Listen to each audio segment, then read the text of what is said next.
Bien, bonsoir à toutes et à tous. Bienvenue à l'AFD. Donc, je suis Thomas Mélonio, directeur de la recherche et de l'innovation à l'Agence française de développement. Ce soir, nous recevons Jean-Paul Moati pour nous parler ODD. Jean-Paul faisait partie du groupe des scientifiques qui a établi le rapport mondial sur le développement durable qui a été présenté la semaine dernière au secrétaire général des Nations Unies. Vous pouvez le trouver sur Internet. Donc avec une semaine de préavis, donc en quasi-exclusivité, Jean-Paul va nous présenter les principaux acquis, questions qui découlent de ce travail. En quelques minutes, Jean-Paul, donc, tu es PDG de l'IRD depuis 2015, économiste de formation, nul n'est parfait.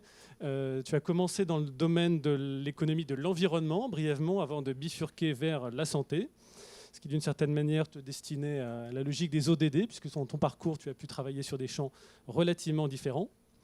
Deuxième caractéristique, tu as, au-delà de la recherche, eu un intérêt pour l'action publique, la mobilisation pour la transformation de la société. Notamment, tu as joué un rôle important dans la lutte contre le VIH-Sida et la diffusion des multithérapies.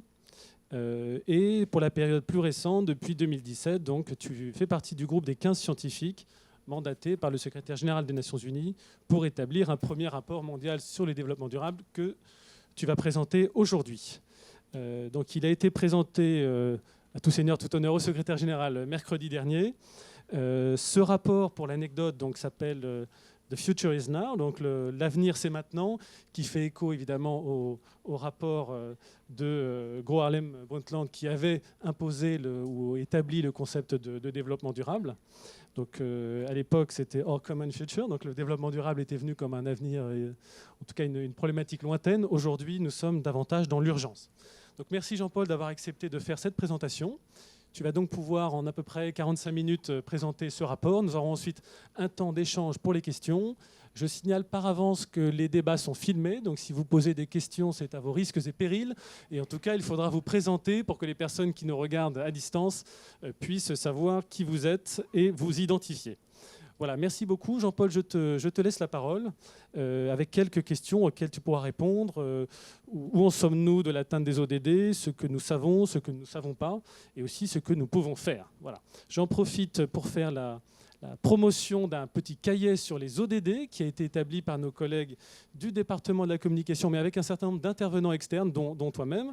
Donc je le recommande particulièrement. Vous verrez que les intervenants, les personnes qui se sont exprimées, donc les 11 voix, traitent de la question des ODD et des interactions entre ODD.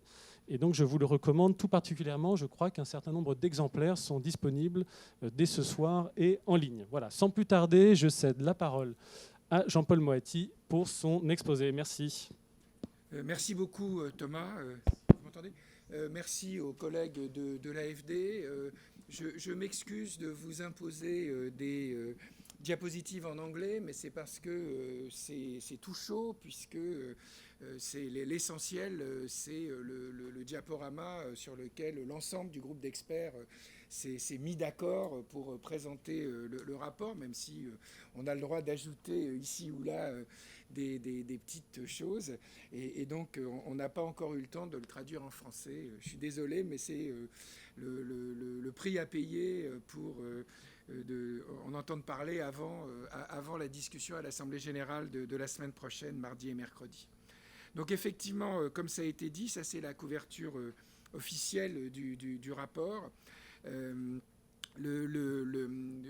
faisais partie du groupe des 15 experts qui a été mandaté par les États membres, et donc ensuite choisi par le secrétaire général des Nations Unies. Pour l'anecdote, on a probablement été la dernière chose que Ban Ki-moon a faite, puisqu'on a reçu notre lettre officielle de mandat le 31 décembre 2017 à 11h59. Donc voilà, c'est probablement une des dernières choses qu'il a signées. Ça n'a l'air de rien, mais en fait, et d'ailleurs on s'est rendu compte en discutant avec le secrétaire général la semaine dernière qu'en fait nous étions nous-mêmes une expérimentation, dont j'espère que l'issue est positive, parce qu'en fait c'est la première fois dans l'histoire des Nations Unies que pour une politique concernant l'ensemble du multilatéral, hein, l'ensemble des États membres. On a confié l'analyse critique et l'évaluation à un groupe d'experts indépendants. Jusque-là, il y avait eu des choses comme ça, par exemple au niveau de certaines commissions de l'OMS ou de la FAO, mais jamais au niveau global de l'ONU. Tous les rapports de l'ONU sont habituellement faits par des agences onusiennes qui, bien sûr, peuvent recruter tel ou tel expert, mais qui en gardent la responsabilité. Et même dans les cas où des mécaniques multilatérales comme les COP sur le climat, la biodiversité, la désertification se sont dotés de groupes d'experts scientifiques, le GIEC pour le climat, même dans ce cas-là, les scientifiques font évidemment ce qu'ils veulent en termes de synthèse des connaissances, mais les recommandations sont négociées avec les représentants des différents États membres. Mais discuter une seconde avec un expert du GIEC et il vous explique que c'est compliqué, cette négociation-là. Là, pour la première fois au niveau global, c'est un rapport qui, dans le langage diplomatique onusien, est non négociable. C'est-à-dire qu'effectivement, comme vous allez, je ne vais pas détailler ça, vous le trouverez dans le rapport, il y a eu tout un processus de consultation. D'ailleurs, d'abord avec la communauté scientifique, et on a été particulièrement soutenu par l'International Council of Sciences et les autres organisations internationales qui coordonnent les académies des sciences ou les académies d'ingénieurs et de technologie au plan mondial, qui nous ont aidés à mobiliser la communauté scientifique et qui surtout ensuite ont référé, et ça nous a beaucoup aidé à améliorer le texte, le contenu de version initiale du rapport. On a bien sûr à de nombreuses reprises échangé avec les différents représentants des États membres, avec un certain nombre d'ateliers dans les différentes régions où étaient présents non seulement des scientifiques, mais des représentants des différents acteurs concernés par le développement, les agences de développement bien évidemment, mais pas seulement. Mais en dernière instance, notamment dans les recommandations, dans le call for action, que je n'aurai pas le temps de détailler, mais que je vous recommande, puisqu'on fait 20 grandes recommandations qu'on détaille ensuite en un certain nombre de points, nous sommes restés totalement maîtres de ce que nous voulions et pouvions dire. Et donc, même si vous allez trouver assez facilement le pays qui manifestement n'était pas très content, par exemple, qu'on parle pas mal de réchauffement climatique, dans le rapport, vous pouvez trouver assez facilement qui c'est, malgré leurs remarques, nous n'avons pas changé le fait qu'il y ait global warming dans le rapport, parce que chaque semaine, dans Nature et dans Science, on parle de global warming, et donc voilà, tant que le contraire n'est pas démontré, c'est la réalité de la science. Alors, brièvement, les principaux messages. Le premier message, c'est effectivement un message d'alarme et d'urgence. Le deuxième message, c'est les flèches, c'est plus important que les boîtes. C'est-à-dire les interactions ODD, c'est plus important que chaque ODD pris ensemble. Le troisième message, où j'ai gardé le langage AFD, parce qu'il a été repris par le rapport, pas forcément sous cette forme-là, mais quand même, c'est qu'est-ce qu'il faut faire en termes d'investissement et qu'est-ce qu'on doit mettre derrière le mot sacro-saint de partenariat public-privé. Et évidemment, le quatrième message qui s'adresse à la communauté scientifique, mais pas seulement, c'est promouvoir la science de la durabilité, la sustainability science. Alors le premier message qui est détaillé dans le rapport, qui est repris dans cette slide, je vais pas détailler les slides, je n'ai pas le temps, mais le premier message, il est assez simple. Le premier message, c'est qu'à de très rares exceptions près, la mortalité maternelle, l'accès des jeunes à l'éducation primaire, y compris des filles. Là, nous ne sommes donc à ces quelques exceptions près qui sont importantes, mais en gros, on n'est absolument pas dans le bon tempo pour atteindre les 169 cibles à l'échéance 2030. On n'est même pas dans le bon tempo pour pouvoir dire en 2030 qu'on est, comme on était sur les objectifs du millénaire, avec un verre à moitié vide ou à moitié plein. Et puis surtout, ce qui est le plus inquiétant, c'est que non seulement on n'est pas dans le bon tempo, mais sur un certain nombre d'objectifs qui sont absolument clés pour la réussite de l'ensemble de l'agenda. Si on ne les accomplit pas, ça va foutre en l'air le reste. Non seulement on n'est pas dans le bon tempo, mais on est en situation de régression. On est dans la mauvaise direction. On est dans la mauvaise direction pour deux cas de figure. Soit parce qu'on n'a pas été capable encore, mais ça fait 4 ans, avec les ODD, de renverser les tendances à la régression préexistantes, qui depuis longtemps. Hein.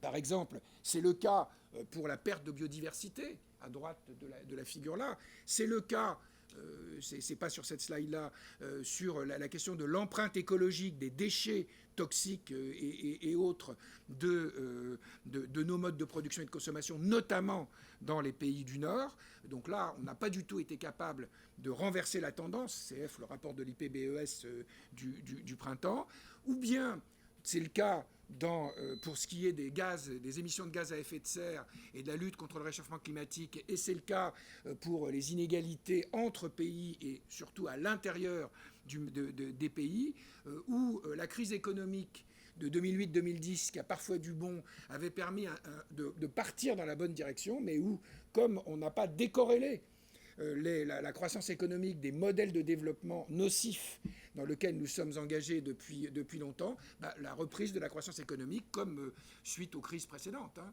a eu que pour conséquence qu'on est reparti de nouveau dans la mauvaise direction d'accroissement des inégalités, d'accroissement des gaz à effet de serre. Et les vainqueurs de la globalisation, hein, il y en a un certain nombre, et clairement, dans ces vainqueurs de la globalisation et des modèles de développement actuels qui ne sont pas soutenables, il y a par exemple les grandes firmes multinationales qui, comme vous le voyez, sont quand même assez hauts dans le top 10, dans le top 100, pardon, des plus grands détenteurs de richesses au plan international. Et puis évidemment, il y a eu beaucoup de perdants du caractère du développement durable des populations.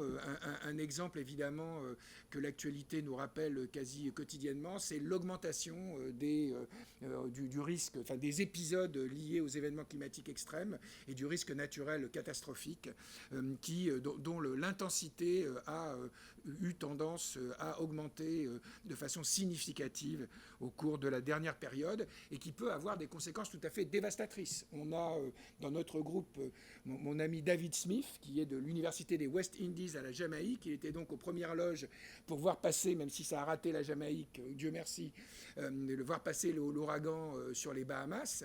L'ouragan, et puis d'ailleurs il y a un nouvel épisode météorologique grave, etc., ça va constituer probablement pour cette année, pour cette île, une perte de PNB de 30% au minimum. Donc vous imaginez, quand vous perdez une année, un tiers de votre PNB, pour pouvoir ensuite faire du développement durable, pour ne serait-ce que récupérer un minimum de la situation, voilà, il faut un certain temps, et des événements comme ça vont se multiplier, en tout cas en termes d'intensité.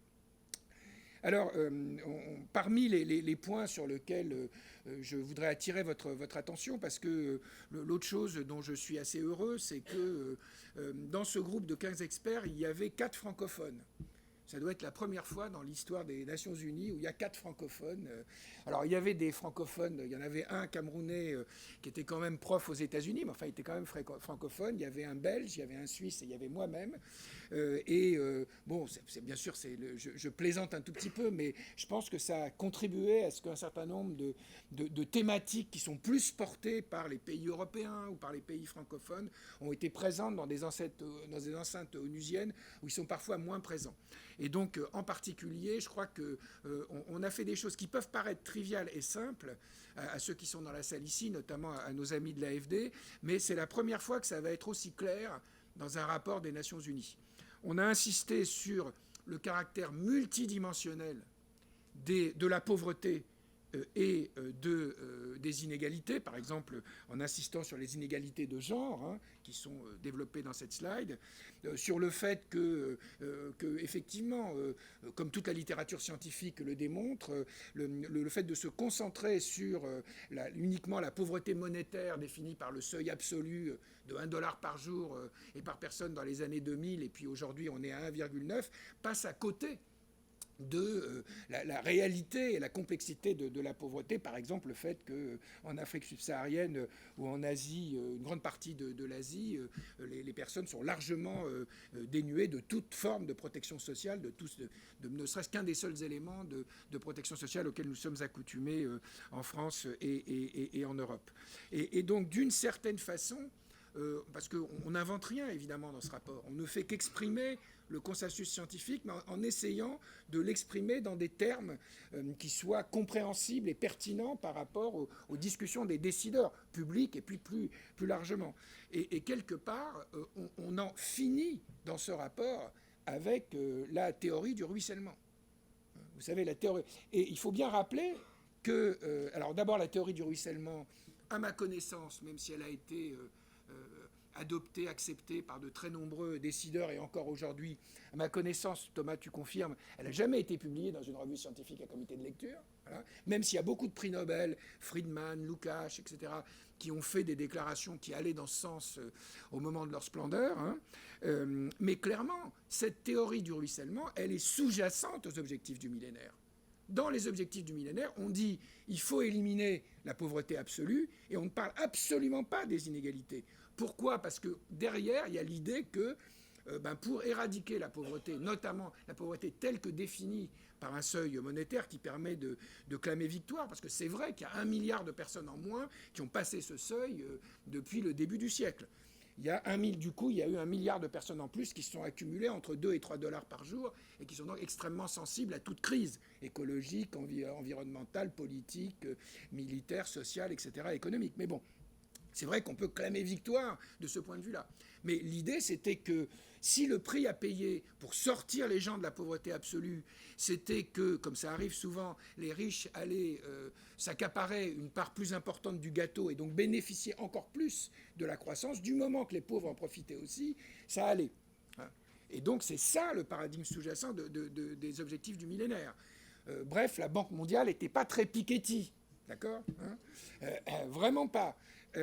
Là, tout le monde est d'accord, en tout cas dans la communauté scientifique internationale, mais aussi, nous avons pu le vérifier, au niveau de la Banque mondiale, au niveau de l'OCDE, avec lequel on a beaucoup échangé au cours du rapport, c'était une des agences qui nous soutenait, au niveau mais aussi de l'OCDE, même au niveau du FMI, on a un changement total de paradigme. La bonne courbe, c'est celle que Branco a mis en œuvre, a été le premier à appeler comme ça la courbe en forme d'éléphant, c'est-à-dire que la croissance depuis le début de ce siècle et même avant, depuis les années 80, s'est traduit par une concentration sans précédent et un accaparement de l'essentiel des bénéfices, des gains de productivité et des gains de croissance par les 10% les plus riches de la planète, avec y compris la dynamique portée essentiellement par les 1% les plus riches de la planète. On pourra revenir sur les raisons de ça qui sont, qui sont assez complexes, hein, mais on pourra y revenir dans la discussion. Et donc, on met pour la première fois dans un rapport de l'ONU, la question de la réduction des inégalités, qui, soit dit en passant, avait été un des ODD les plus difficiles à négocier, puisque les anglo-saxons s'opposaient dur comme fer jusqu'à la dernière minute en 2015 à l'inclusion de la réduction des inégalités à l'intérieur des pays, notamment comme objectif de développement durable. On met en avant cette idée que la réduction des inégalités doit être au cœur de l'agenda 2030, et que si elle doit être au cœur de l'agenda, c'est pas simplement, et c'est ça qui est important, pas simplement pour des raisons de justice sociale, parce que sur la justice sociale, sur le degré de redistribution, sur le degré de taxation des riches, sur lequel on doit, et de fiscalité sur le revenu et sur le patrimoine, il est normal, la campagne électorale américaine en est un exemple actuellement, hein, il est normal qu'il y ait des discussions. Il est normal que tous les pays, toutes les opinions publiques ne soient pas d'accord sur le degré de réduction des inégalités notamment à l'intérieur des pays, et qu'on respecte la souveraineté de chaque peuple et de leurs représentants sur ce point. Mais le point important, c'est qu'on dit dans le rapport, en se faisant l'écho du consensus, hein, que ce n'est pas simplement donc un problème de justice sociale, c'est une condition de l'éradication de la pauvreté, y compris de l'éradication de la pauvreté absolue, et c'est une condition pour maintenir une croissance durable dont ont notamment besoin les pays du Sud. Et donc, la réduction des inégalités, ce n'est pas simplement une question d'équité, c'est une question d'efficacité dans la réalisation des objectifs du développement durable. Alors évidemment, on ne va pas avoir le prix Nobel pour ça. Hein. Tout le monde dans la salle savait déjà ça, sauf que c'est la première fois que c'est dit de façon aussi claire, avec des conséquences en termes de recommandations, dans un rapport des Nations Unies. Voilà. Donc ça, c'était le premier message important. Le deuxième message, c'est qu'effectivement, donc vous avez tous ces beaux graphiques, c'est que il faut se concentrer, comme l'a fait d'ailleurs la littérature scientifique des dernières années. Hein. Il faut non pas se concentrer ODD par ODD, parce que si on fait ça, on risque, avec les meilleures intentions du monde, de faire des bêtises. Il faut se concentrer plutôt sur les interactions entre les domaines que couvrent les ODD et sur les interactions positives, mais aussi qu'il faut maximiser, et aussi les interactions négatives qu'il faut minimiser, voire supprimer, entre les politiques ou les actions, les interventions, les investissements censés favoriser la mise en œuvre de tel ou tel ODD. Et donc, d'une certaine façon, on est passé, on a passé quasiment les 2 premiers mois à relire dans le détail le fameux rapport Brundtland. D'accord ? Soit dit en passant, on avait aussi constaté que le rapport Brundtland, ils avaient quand même ils avaient eu 150 personnes en staff à temps plein pendant 3 ans à Rome. Nous, on a eu 0 staff. Hein, d'accord. Mais bon, enfin, on a eu le soutien des agences des Nations Unies. Et heureusement que la communauté scientifique est venue à la rescousse, parce qu'à 15, on n'y serait pas arrivé. Mais les choses ont évolué. Au moment du rapport Brundtland, et c'était déjà un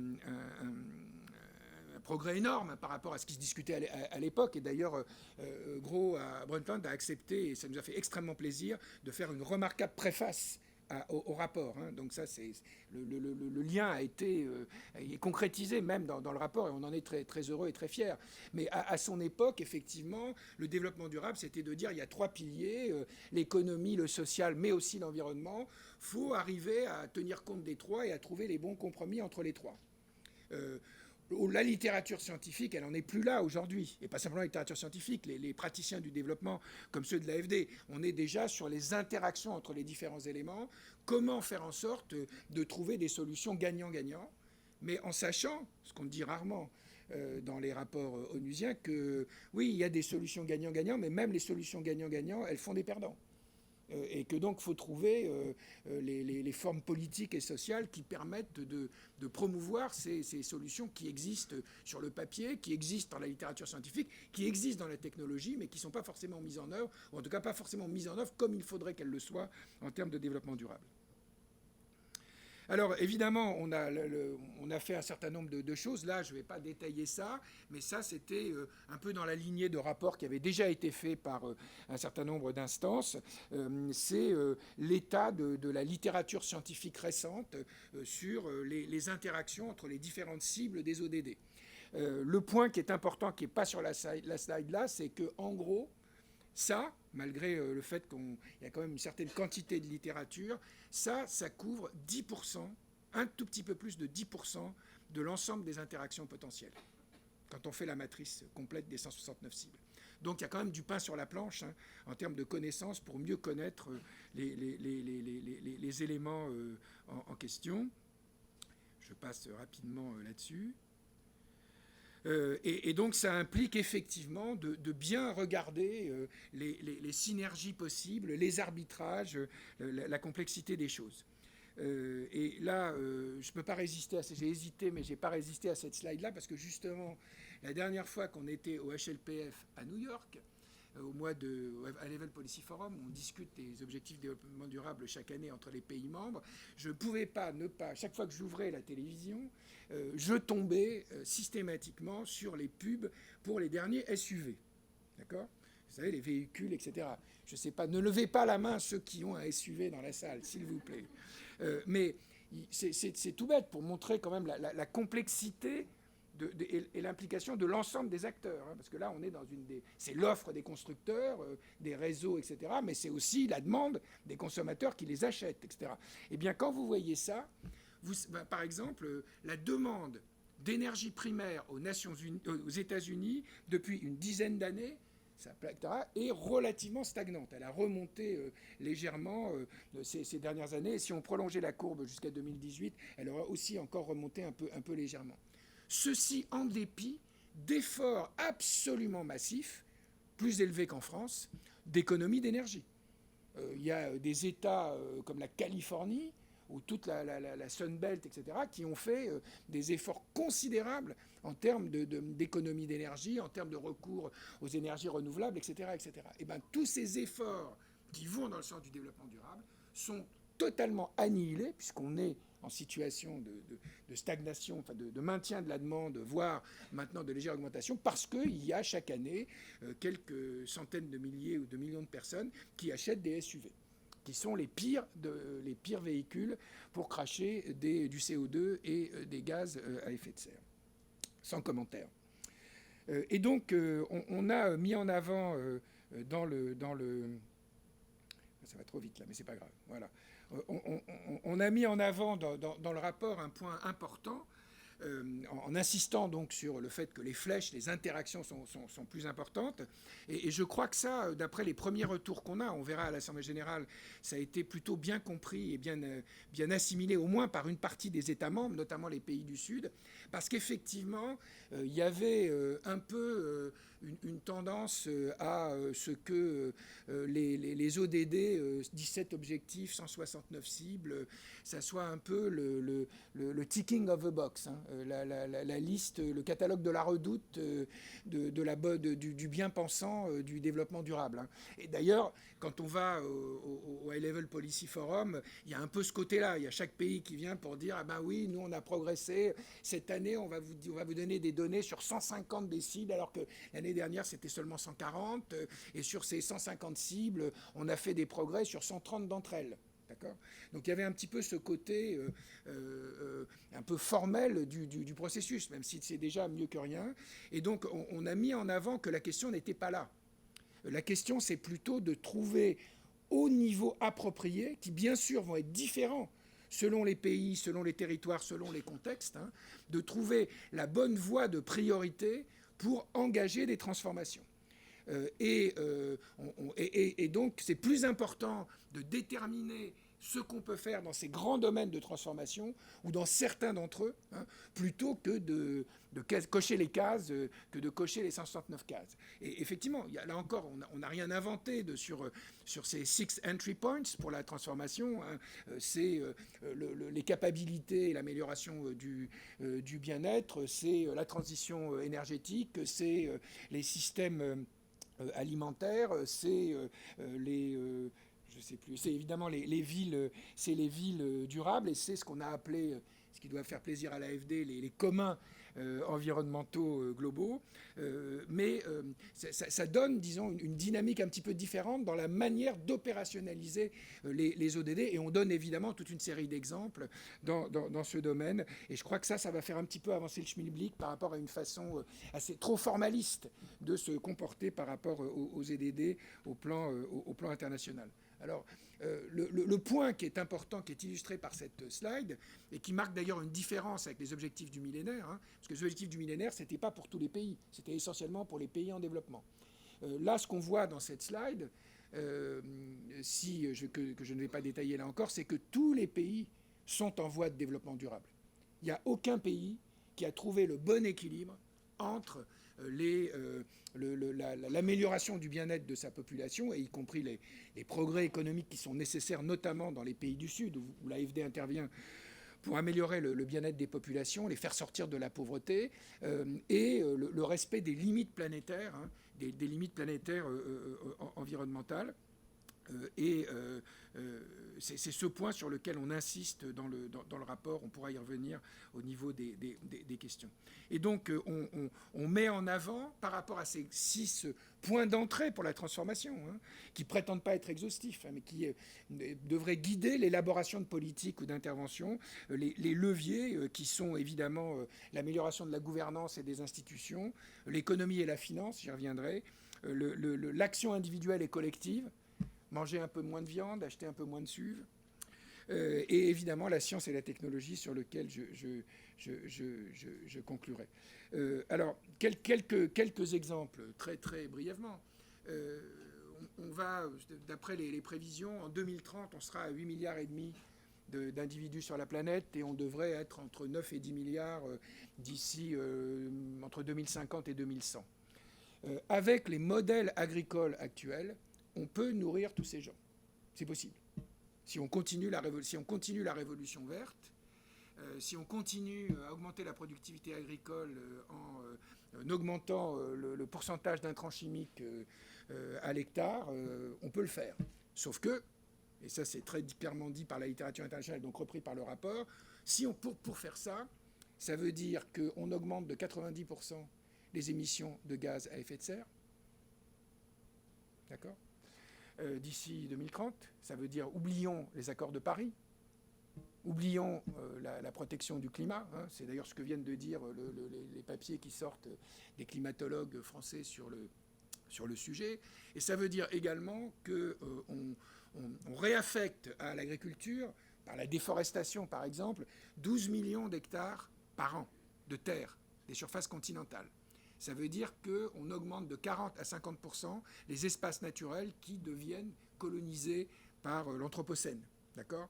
Et donc ça veut dire qu'on peut oublier, par exemple, la préservation de la biodiversité. Donc là encore, on est au cœur de... Donc effectivement, ce modèle est possible, mais ce modèle n'est absolument pas soutenable.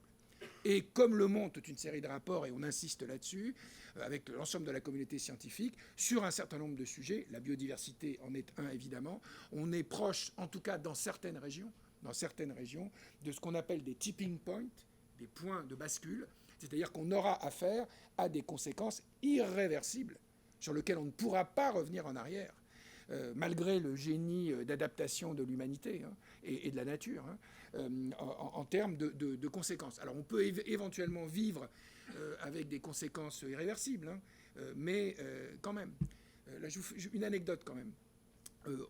Pendant le rapport, on a échangé avec un certain nombre de gens, et notamment avec la Banque mondiale, on avait organisé un séminaire particulier avec des économistes, et parmi certains des meilleurs économistes du développement. Je ne citerai pas de nom, mais vous les connaissez sûrement à l'AFD. Et pas des adeptes de Milton Friedman, hein. Harvard, MIT, Stanford, d'accord, hein. Ils appellent à voter démocrate en général, ces gens-là, hein. Très bien. Eh bien, on s'est quand même assez sévèrement engueulé avec un certain nombre d'entre eux, parce qu'ils nous expliquaient que tout ce qu'on racontait sur le climat, sur la biodiversité, etc., c'était des problèmes de substitution entre capital et travail, de substitution entre biens, et que dans l'histoire de l'humanité, jusqu'à présent, on avait été capable, à travers du progrès technique, de substituer une solution à une autre. Et effectivement, à un moment donné, j'ai expliqué à un éminent camarade que oui, peut-être qu'on pouvait faire ça, mais est-ce que vraiment on pouvait parler de substitution si on en arrivait à un point où il allait falloir qu'une partie de l'humanité vive dans des espaces protégés avec alimentation en oxygène parce que l'air était trop pollué à respirer, sans parler des gens qui resteraient à la porte, hein. Donc il y a encore des débats de fond sur ces sujets qui ne sont absolument pas réglés. Un autre exemple qui me tient tout particulièrement à cœur, parce que j'avais travaillé dans une autre vie sur le sujet, plutôt sous l'angle positif, et qui est totalement négligé, sur lequel on insiste sur le rapport, parce que ce sont des solutions qui peuvent avoir des effets transversaux, hein, sur un grand nombre d'ODD, c'est l'investissement, ce qui est complètement validé par l'énorme littérature qu'il y a sur ce qu'on appelle les origines développementales de la maladie et de la santé, c'est-à-dire cette idée que ce qui se passe entre moins 9 mois et le moment de la naissance, c'est-à-dire la période prénatale, et ensuite dans la période de la petite enfance jusqu'à l'adolescence, a des conséquences qui peuvent être irréversibles, non seulement sur l'ensemble du cycle de vie de l'individu, toute la durée de sa vie adulte, mais même ce que démontrent de plus en plus les recherches en épigénétique, avec des possibilités de transmission intergénérationnelle de caractères environnementaux acquis, pas de caractère génétique, de caractères environnementaux acquis. Et donc l'investissement, et d'ailleurs des gens de beaucoup plus compétents que moi, comme le prix Nobel James Heckman, travaille beaucoup là-dessus et sort sans arrêt des papiers sur le sujet que je vous recommande. L'investissement dans l'éducation, dans la santé, dans la protection de l'enfance, hein, et notamment des enfants qui vivent dans des familles monoparentales, hein, où il n'y a pas de, enfin, ou dans des familles déstructurées, ou qui n'ont pas du tout d'environnement familial, comme les enfants des rues, dont on connaît un certain nombre de milliers dans les grandes capitales africaines. L'investissement là-dessus est probablement un des investissements les plus coût-efficaces. La rentabilité, si vous mettez 1 million sur une amélioration de ce type, selon Heckman, ça vous rapporte en moyenne 8 à 10 assez rapidement. en termes de tout ce que vous gagnez, en termes de productivité, d'économie sur les aspects négatifs, etc., etc. Donc c'est un investissement extrêmement favorable, et c'est un investissement qui est complètement sous-estimé, ce que montre aussi Ekman. Et donc là aussi, on appelle à développer des choses dans ce domaine pour améliorer la situation. Troisièmement, le troisième grand message, c'est effectivement, il faut clarifier. Enfin voilà, quand j'étais avec d'autres en septembre 2015 lors de l'adoption des ODD à New York, et je vais vous faire mon anecdote Pape François, une de mes anecdotes préférées. Et donc à ce moment-là, au cours de l'Assemblée générale, le mot-clé, c'était Public-Private Partnership, partenariat public-privé. Effectivement, pour une raison simple, je ne vais pas détailler les chiffres qui sont là, parce que les volumes d'investissement qui sont nécessaires à faire aligner ou faire réorienter vers le développement durable sont absolument considérables et donc ne sont pas à portée des seuls budget public, sans même parler des contraintes qui pèsent sur les finances publiques. Alors effectivement, quand on en vient à l'AFD, enfin pas seulement à l'AFD, mais aux institutions, je ne sais pas comment on traduit ça en français, Thomas, les institutions financières de développement, hein, voilà, les DFI, on est à 1,9 trillion de dollars annuels d'investissement. C'est les Chinois qui sont les plus gros dans cette affaire, si je me souviens bien. On commence à être dans des proportions significatives. Mais ça fait pas tout le job à soi tout seul, hein, même en prenant en compte ces institutions. On estime, même si c'est quand même... il n'y a pas une précision d'une scientifique avec un intervalle de confiance digne de l'économètre que je suis, mais il faut au minimum, ne serait-ce que pour les pays en développement, pour assurer les besoins de financement dès à présent, hein, au niveau annuel, il faudrait réaligner ou consacrer au minimum 10%, rien que pour les pays en développement, hein, 10% de l'investissement annuel mondial, tout compris, public et privé. Hein. Soit dit en passant, cet investissement d'ailleurs, il est à peu près moitié-moitié entre le nord et le sud. Hein. C'est pas aussi déséquilibré qu'on pourrait le penser. Et donc, il faut effectivement, si on veut parler de partenariat public-privé sérieux, juste, favorable au développement durable, il faut effectivement entraîner. Et là, les banques de développement peuvent jouer un rôle, ainsi que les gouvernements d'incitation, voire de régulation, à réorienter une partie significative des flux financiers, des marchés financiers vers le développement durable. Mon anecdote Pape François, c'est que le pape était donc à New York pendant l'adoption des ODD. Il a fait un grand discours aussi à Central Park, etc. Et puis après, il est parti. Et le jour de l'adoption des ODD, il y avait tous les chefs d'État qui étaient là. Hollande était parti, mais presque tous les autres. Il y avait Angela Merkel, Cameron, le secrétaire général des Nations Unies. Il y en avait au moins une quinzaine. Ils ont tous fait un discours. Et tous, dans leur discours, tous sans exception, j'ai compté, il y en avait au moins 15, ils ont à un moment donné, plutôt vers le début, dit « comme a dit le pape François ». Comme a dit le pape François. D'accord ? Bien. Sauf qu'il n'y en a pas un seul qui a repris une des choses que, dans sa grande sagesse, avait dit le pape François, c'est-à-dire qu'effectivement, le niveau d'inégalité... était absolument insupportable, et surtout que l'un des problèmes était que les gens qui étaient censés changer le monde dans la bonne direction avaient plutôt tendance, pour un grand nombre d'entre eux, à mettre en œuvre des politiques qui, au lieu d'apporter des solutions, aggravaient les problèmes. Voilà. Ça, l'autocritique n'était pas à l'ordre du jour. Mais si on en revient sur le réalignement, même si ça peut paraître, évidemment, c'est ce que je vais vous dire est d'une excessive simplicité, mais c'est possible.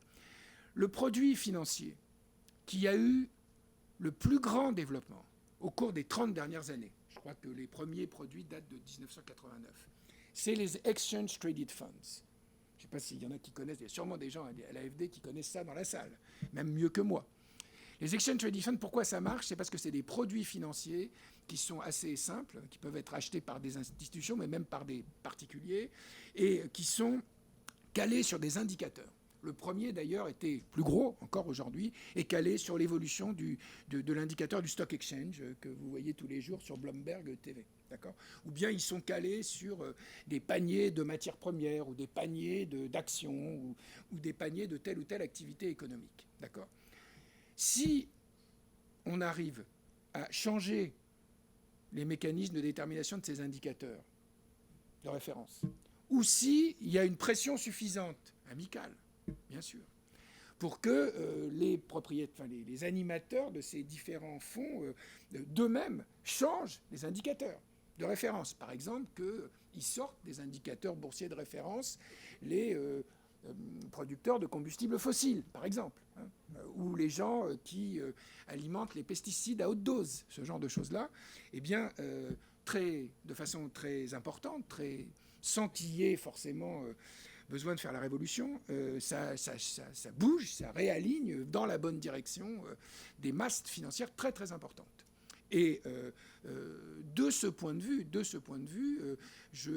on peut avoir une certaine forme d'optimisme. C'est-à-dire que les évolutions de l'opinion publique, les évolutions d'une partie des grandes entreprises, y compris des multinationales, peuvent laisser entendre que des changements de ce type sont jouables, à condition évidemment de mettre en œuvre les choses. Et d'ailleurs, je remercie beaucoup l'AFD de m'avoir inspiré, voire téléguidé, mais avec de mon plein gré, puisque dans le rapport, on a repris dans une de nos recommandations, non seulement celle, là encore, c'est pas nouveau, celle du rapport Stiglitz-Fitoussi d'il y a quelques années pour dire que le PNB n'était plus la bonne mesure pour guider l'ensemble des politiques, y compris des politiques de croissance, et puis aussi, donc ça c'est du pur jus AFD 100%, pour proposer que les Nations Unies se donnent les moyens de créer un Sustainable Development Investment Label, de façon à ce qu'il y ait une certaine forme de standardisation et de transparence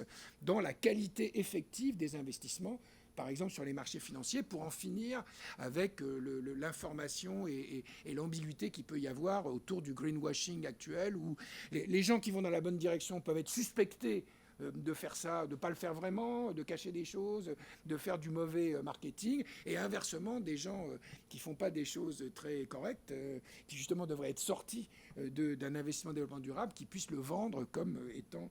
Voilà. Donc j'espère que cette idée va avancer, parce qu'effectivement, une initiative dans ce sens faciliterait la vie, notamment, évidemment, des banques de développement, et pas seulement, ça peut avoir des conséquences très, très concrètes, puisque on sait bien que même si l'AFD est de plus en plus vertueuse, et va refuser des projets d'infrastructure qui ne seraient pas du tout accord de Paris ou l'inverse, ça ne veut pas dire que les porteurs de projets n'ont pas la possibilité d'aller voir un autre investisseur qui, lui, va mettre la main à la poche de façon... Voilà, et qu'on va se retrouver un peu dans la situation de faire l'équivalent des SUV par rapport à l'énergie aux États-Unis. J'ai bon espoir que ça évolue. J'ai encore combien de temps ? Voilà, j'ai 5 minutes, c'est parfait.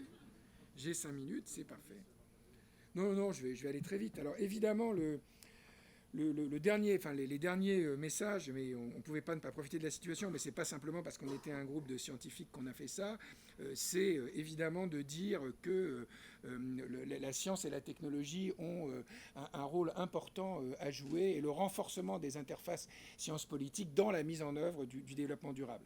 Je ne vais pas trop détailler la matrice, mais qui est derrière ça, mais en fait, il y a il y a 4 types de situations, mais on va prendre les 2 situations extrêmes. Quand vous avez à la fois de grandes certitudes scientifiques et une relative facilité à avoir un consensus sociopolitique aussi derrière telle ou telle mesure proposée ou technologie proposée par les scientifiques, les choses peuvent relativement avancer, même si c'est avec des degrés de pertinence différentes. Le recyclage des déchets, même s'il y a énormément de retard, notamment en France ou dans une ville comme la mienne à Marseille, il y a encore beaucoup de choses à faire, mais globalement, la façon de faire est à peu près établie, même s'il y a des choses qu'on ne sait pas encore faire. Vous savez que le pire de tout en matière de plastique, c'est les plastiques alimentaires, parce que ça, on ne sait absolument pas, dans l'état actuel des technologies, comment les recycler. C'est le pire de tout. Les bouteilles, on sait, mais pas ça. Mais de façon générale, sur le recyclage, ou par exemple sur la lutte contre le sida, la tuberculose et la malaria, ou certaines choses en matière de technologie digitale, on peut assez facilement, on est dans la situation où en gros la science et la politique peuvent être relativement facilement conciliées. Il y a des situations dans lesquelles on est assez grand consensus dans la littérature scientifique, mais le boulot à faire au niveau sociopolitique n'est pas simple. Par exemple, il est évident qu'il faut laisser, si on écoute les scientifiques, il faut laisser dans le sol la totalité des ressources de combustibles fossiles déjà identifiées. Et il faut arrêter toute nouvelle prospection. Peut-être un peu le gaz, mais bon, voilà. Si on ne fait pas ça, forget les accords de Paris. D'accord ? Et donc, si on ne taxe pas à un prix suffisant, et d'ailleurs il y a un consensus des économistes là-dessus, le carbone, on ne va pas y arriver. C'est évident. On ne va pas avoir les incitations économiques pour le faire. Mais on sait comment faire, à peu près. Et il y a un consensus de la communauté scientifique là-dessus, comme sur beaucoup d'autres choses. Mais évidemment, il y a des problèmes sur la lutte contre les inégalités aussi. Mais là encore, il y a des problèmes d'acceptabilité. Bien sûr, il y a des choses qui sont extrêmement... c'est le cadran en haut à droite. Là où la situation est encore plus compliquée, c'est quand on ne sait pas forcément comment faire, ou en tout cas parfaitement comment faire, dans le cadre des connaissances dont on dispose actuellement, et en même temps, on sait qu'on se heurte à des intérêts extrêmement importants.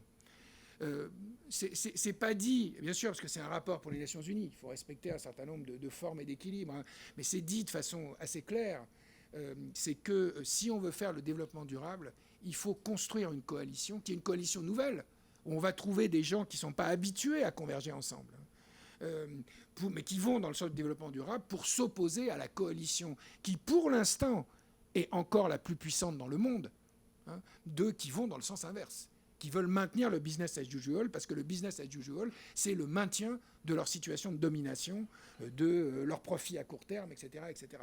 Et donc, quelque part, les objectifs de développement durable, c'est un appel à construire de nouvelles coalitions d'acteurs. Et c'est vrai que dans ce cadre-là, l'objectivation par l'évidence scientifique joue un rôle important. Et c'est aussi pour ça que, très probablement, on est dans une situation quasi unique depuis le XVIIIe siècle dans l'histoire de l'humanité, que même s'ils ne demandent pas, les scientifiques sont en première ligne. Ils sont attaqués et ils sont en première ligne du fait de leur responsabilité. Steven Pinker, je vous conseille, parce qu'il a été traduit en français, ça s'appelle Le Triomphe des Lumières. Je vous conseille le bouquin de Steven Pinker, qui est un neurocognitiviste de Harvard, qui dit quelque chose que je disais déjà avant de l'avoir lu, et donc ça m'a conforté, qui est de dire qu'effectivement, plus que jamais, il faut défendre les valeurs des Lumières, et que c'est la première fois depuis le XVIIIe siècle que, effectivement, les scientifiques, les porteurs de la rationalité scientifique, sont en première ligne, même si... ils n'ont pas forcément toujours envie d'assumer ça et de s'engager là-dessus, en première ligne des combats sociopolitiques, géostratégiques au quotidien. Il suffit de lire les journaux pour s'en convaincre. Alors, je termine là-dessus. Ça implique que, je ne vais pas détailler les slides là, mais ça implique deux messages par rapport à ça. C'est qu'en même temps, si on veut jouer ce rôle, il faut changer les pratiques scientifiques. Et la France est particulièrement concernée. Parce que ça veut dire trois choses dans le changement des pratiques scientifiques. Ça veut dire que la cassure nord-sud, notamment avec les pays les moins avancés, mais pas seulement en termes de capacité technologique et scientifique, ce n'est pas simplement un problème de la science, même si, évidemment, quand on n'a pas de données sur quasiment la totalité du système hydrologique en Afrique, parce qu'il n'y a pas de scientifiques pour nous aider à le faire, même si l'IRD et l'AFD essayent d'y contribuer, ça bloque quand même pas mal la compréhension de la machine climatique mondiale, bien sûr. Donc, mais ce n'est pas simplement à cause de ça qu'on doit réduire cette fracture, c'est parce que du coup, les capacités de ces pays à mettre en œuvre concrètement et à armer les acteurs économiques et sociaux en termes d'expertise et de technologie pour faire le développement durable est insuffisante. Le nombre, on a regardé à l'IRD les INDC des différents pays, au moment de l'accord de Paris, le nombre qui sont basés sur des règles de 3, on vous prend une étude sur la forêt de Fontainebleau pour vous dire que si ça augmente de 3 hectares, ça fait tant de CO2 en moins, et qui après extrapole à la forêt d'émeraude gabonaise, voire à l'ensemble de la forêt en Afrique centrale, il n'y en a pas qu'un seul. Hein. Voilà. Donc c'est pas possible. Ça ne peut pas durer comme ça. C'est pas très sérieux, techniquement et scientifiquement. Donc c'est aussi pour cette raison-là qu'il faut réduire la fracture dans ce domaine-là. La deuxième chose, c'est que même si tout le monde ne doit pas faire ça, et même s'il n'y a pas que les gens qui s'occupent de développement durable parmi les scientifiques qui doivent faire ça, c'est que ça implique un rapport différent à la société. Et qu'on apprenne mieux, non seulement à faire de la science pour les gens, mais de faire de la science avec les gens, avec les communautés. Co-construire les programmes de développement et les programmes de recherche avec les populations les plus directement concernées. Et enfin, et c'est le plus important, ça veut dire quand même changer les priorités scientifiques. La science de la durabilité, la sustainability science, c'est la priorité de l'Académie des sciences des États-Unis depuis 2000, papier de 2001 dans PNAS. C'est la priorité de l'Académie chinoise depuis 2009. Je pense qu'on va y arriver, mais avec l'aide de l'AFD d'ailleurs, et de certains nombres d'autres qui sont dans la salle. Mais pour faire, par exemple, par exemple, si vous lisez avec attention le dernier appel d'offres de l'Agence nationale de recherche, vous verrez qu'il y a une référence aux objectifs de développement durable dans le texte de l'appel d'offres. D'accord ? L'huile de coude qu'il a fallu dépenser de votre serviteur, mais de quelques autres, pour obtenir ce résultat minimal, est assez élevé. Le rapport, je ne sais pas si... l'empreinte carbone est forte, là. Donc il y a une nécessité, notamment en Europe et notamment en France, de dire qu'on ne peut pas faire. Bien sûr, ça ne veut pas dire qu'il faut que toute la science soit drivée par les nécessités du développement durable, mais il y a une spécificité, il y a un champ qui est en émergence, qui est un champ interdisciplinaire, un champ plus lié aux gens qui parlent des solutions plutôt que des disciplines, et qui est absolument clé, parce que si on prend du retard là-dessus, on va regarder laisser passer les trains ou les avions que d'ailleurs il faut moins utiliser. Voilà. Je conclus, c'est la slide la plus importante finalement, c'est-à-dire qu'effectivement, téléchargez le rapport, diffusez-le, utilisez-le, parce que même si on peut faire des tas de critiques aux objectifs de développement durable, si on les renégociait aujourd'hui, on ne les aurait pas, très clairement, vu le contexte géostratégique. Donc c'est un bien précieux, il faut s'appuyer là-dessus. Je suis très content que l'AFD et d'autres agences de développement, y compris les Chinois d'ailleurs, même s'il faut les pousser un peu, fassent référence aux ODD. Je suis très content que les choses avancent. Peut-être allons-nous, par exemple, obtenir que, comme en France, c'est pas demain la veille. Je ne crois pas que Bercy va accepter tout de suite. Mais il y a déjà, aux dernières nouvelles, 35 pays dont aussi différents que le Mexique, le Bhoutan, la Finlande, donc c'est assez divers, qui demandent que l'ensemble des procédures d'arbitrage budgétaire se fassent en référence au cadre des ODD.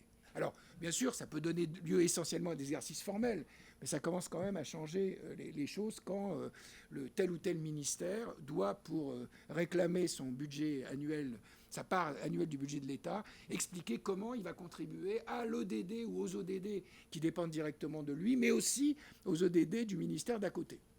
Ça facilite un petit peu le décloisonnement des différents silos. Voilà.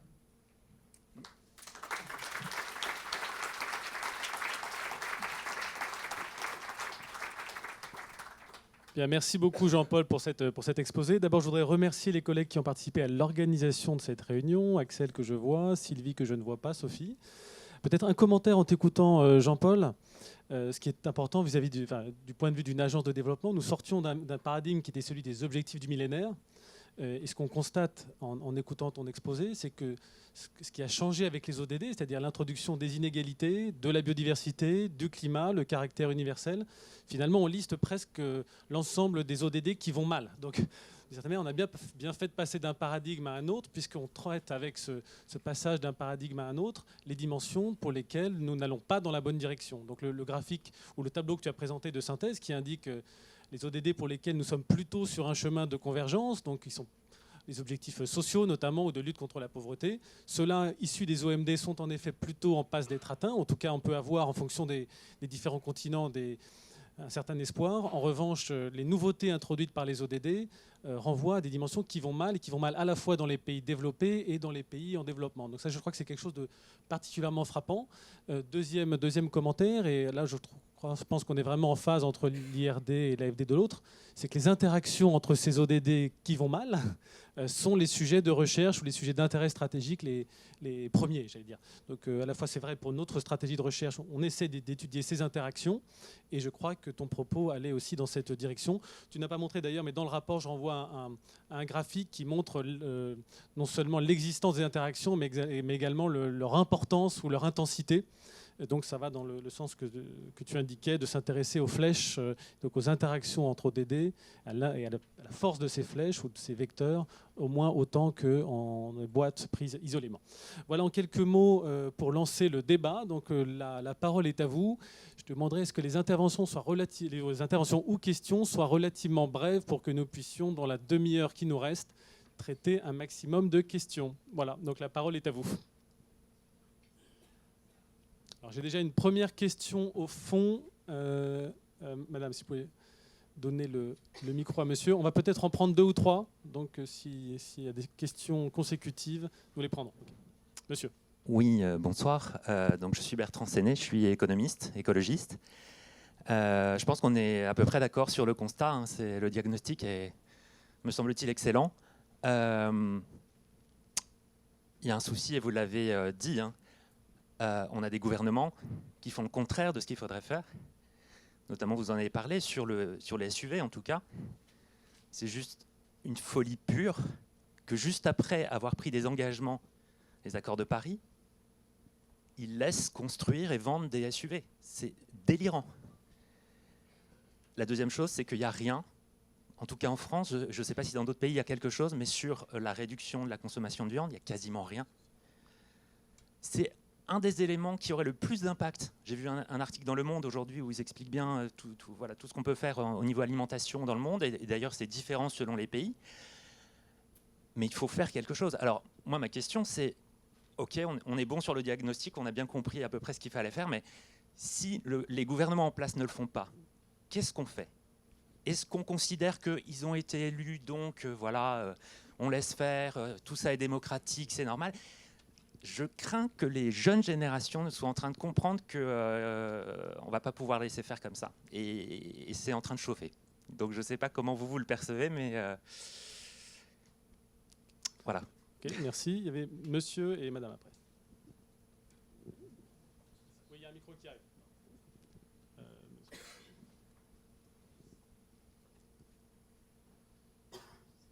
Merci madame. Guylaine Marcilly, Académie des sciences. Monsieur Moitine, nous avons participé ensemble fin mars dernier à une journée organisée par le ministère de la Recherche sur les ODD. Il y avait une personne de l'ANRT qui avait exprimé une idée qui m'avait paru séduisante, qui dit « Sans les ODD, on n'a aucun espoir ». Elle disait « Pour motiver les foules et pour dire qu'on ne va pas dans le mur, il n'y a que les ODD qui peuvent nous aider ». C'est-à-dire qu'elle voulait faire intervenir le public pour soutenir les ODD et permettre que, la question précédente, comment est-ce que les gouvernements réagissent? Ils réagissent si le public souhaite et soutient. Hein. Est-ce que vous avez dit des choses là-dessus dans le rapport?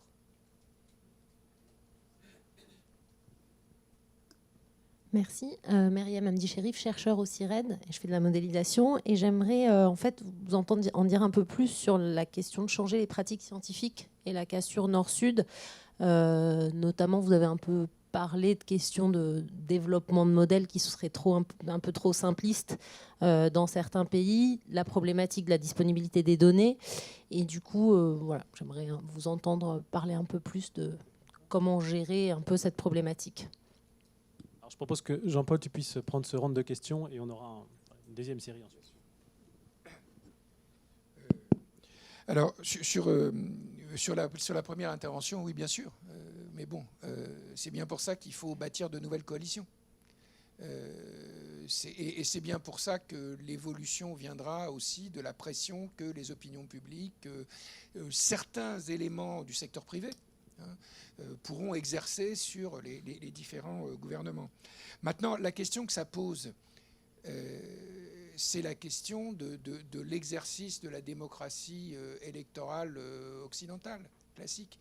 Et d'ailleurs, de plus en plus, il commence à y avoir un débat, y compris dans la communauté scientifique. C'est-à-dire que ça se discute maintenant dans les colonnes de Nature, ça, notamment parmi nos amis environnementalistes. Je vous donne un exemple. La Chine a assuré sa stabilité politique depuis la révolution culturelle en étant, donc Deng Xiaoping, première chose, en assurant la sécurité alimentaire de son peuple. D'accord. Comment est-ce qu'ils ont fait ça? Ils ont fait ça en faisant de la révolution verte à tout crin, jusqu'à une période récente. Je ne sais pas si je crois que c'est dans le rapport d'ailleurs, enfin, ou en tout cas à l'occasion du rapport, on a eu ces datas-là, données par les Chinois eux-mêmes d'ailleurs. Ils avaient 50% de plus d'intrants chimiques à l'hectare que la moyenne mondiale, qui elle-même, au cours de la période, a augmenté de façon exponentielle. D'accord ? Il y a très peu de temps, il y a 3 ou 4 ans, ils ont décidé d'en finir avec ça. Du jour au lendemain, pour basculer et pour inciter à l'agroécologie, ils ont supprimé toute subvention aux combustibles fossiles et aux intrants chimiques dans l'agriculture, en Chine. Et personne n'a rien dit. Vous imaginez le nombre de préfectures qui vont brûler, d'ailleurs qui ont commencé à brûler parce qu'on a voulu interdire le glyphosate, qui est une, excusez-moi, je vais utiliser un terme, qui est une saloperie innommable. Vous avez vu l'enquête sur l'imprégnation en perturbateurs endocriniens de l'ensemble de la population française. Bon, nous, voilà, moi je suis vieux, de toute façon je vais mourir. Donc voilà, mais pour nos enfants, nos petits-enfants, etc., ça le fait mal quand même. Hein. Bon, voilà. Et donc ça pose vraiment la question des modalités, ça pose une question que je n'ai pas de réponse, hein, de ce point de vue-là. Mais c'est vrai que, en tout cas au plan international, il faut tenir compte de cet élément-là. Parce que, soyons clairs, si on n'a pas la Chine et l'Inde avec nous, on peut oublier le développement durable. Ça ne marchera pas. Donc il faut trouver une façon de trouver les bons équilibres, les bons compromis pour faire avancer les choses. Voilà. Mais c'est une question ouverte, hein, surtout à l'heure des réseaux sociaux. Jean-Paul, juste une remarque, il a été fait allusion aussi aux mouvements sociaux, notamment de la jeunesse ou aux grèves de scolarité pour mobilisation sur le climat. Je pense que ce n'est pas forcément des mouvements dont, qu'il faut contester ou dont il faut avoir peur. Et même pour aller plus loin, sachez qu'on a des enveloppes qui nous sont déléguées par le ministère de l'Europe et des Affaires étrangères pour faire de l'éducation au développement et au climat. Ce qui peut avoir un côté inconfortable à court terme, parce qu'il y a forcément une forme de contestation de l'action des autorités publiques, mais c'est une forme de pari sur la mobilisation de la société française et d'ailleurs aussi dans l'ensemble des pays en développement pour ce qui concerne l'AFD. Mais je dirais qu'il y a une forme d'investissement dans ce type de mouvements sociaux de jeunesse qui, encore une fois, peuvent avoir... Ça peut être contre-intuitif de penser qu'un gouvernement organise d'une certaine manière une forme de mise en débat, de critique, de contestation, mais je crois que c'est utile et nécessaire d'ailleurs de l'entretenir dans la durée. Oui, alors bien sûr, d'une certaine façon, Thomas a répondu à votre question sur comment mobiliser les opinions publiques, la société civile. Il y a un paradoxe des ODD, hein, qui est aussi un paradoxe y compris de notre rapport. Donc je ne doute pas qu'il va se trouver, d'ailleurs il y en avait un certain nombre, des ONG et des post-marxistes qui vont trouver qu'on ne critique pas assez le capitalisme dans ce rapport, hein, bien sûr. Sauf que si on veut changer le monde, il faut une stratégie réaliste et pas l'appel à la révolution mondiale en permanence, qu'on attend toujours. Mais il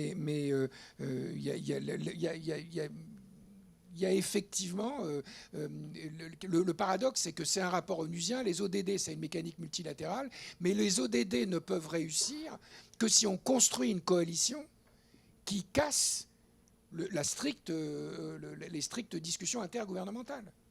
Et d'ailleurs, c'est ça qui a fait la force des ODD, c'est que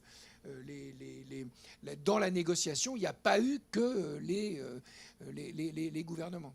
Alors, sur la question du changement des pratiques scientifiques, il y a un premier problème qui avant même celui que vous avez évoqué, c'est qu'aujourd'hui, il y a plus de 60% du financement de la R&D mondiale qui dépend du secteur privé.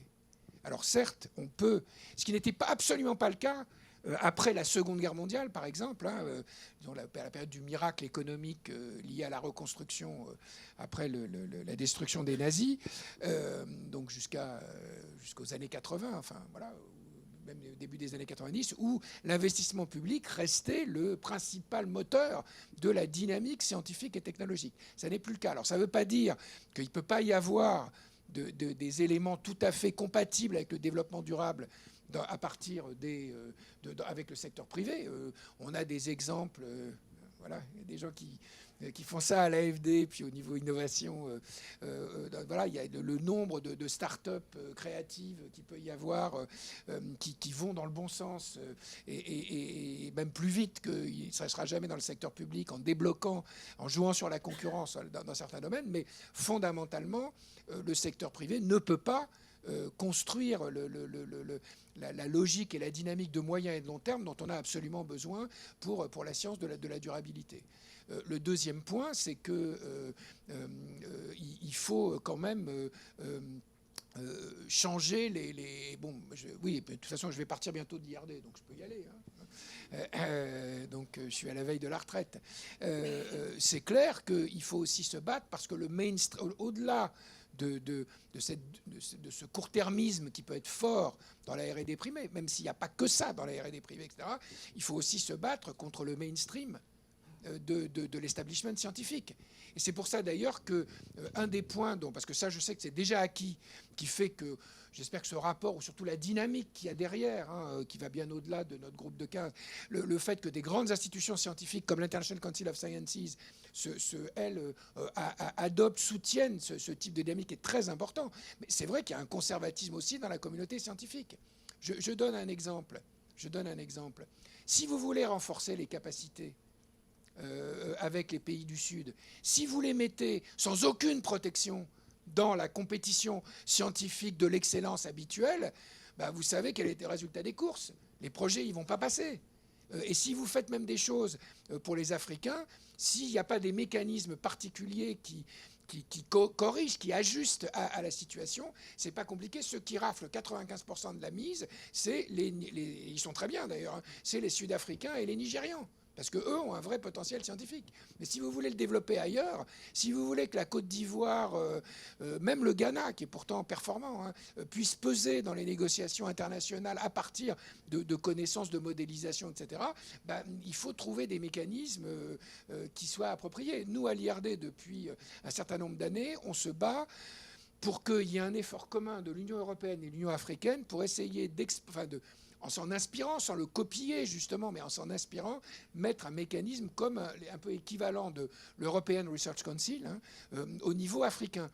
Ce n'est pas des sommes considérables. Ce n'est pas des sommes considérables qui sont en jeu. Avec quelques dizaines de millions d'euros, on peut faire émerger des dizaines d'équipes sur la science de la durabilité. Et d'ailleurs, quand on s'y attaque, je remercie d'ailleurs l'AFD de nous avoir emboîté le pas et même devancé dans le fait de soutenir avec la Banque mondiale des African Centers of Excellence en matière de recherche qui déjà commencent à faire avancer et émerger des choses. Mais ça implique de changer un minimum de choses. C'est ce que j'ai expliqué à mon ami Thierry Damerval plusieurs fois. Les équipes IRD, elles n'ont aucun problème. Enfin, IRD ou liées à l'IRD, elles n'ont aucun problème dans les appels d'offres de l'ANR. Aucun problème. On a le même taux de succès que les autres, voire plutôt supérieur au taux de succès habituel. Sauf que quand je regarde, y compris avec mes un peu contaminés par l'AFD, les projets qui passent, ils sont bons, tous scientifiquement, sinon ils ne passeraient pas, sauf dans de rares cas, etc. Mais ce n'est pas forcément les bons en termes de développement durable. Et la caricature, c'est les sciences sociales.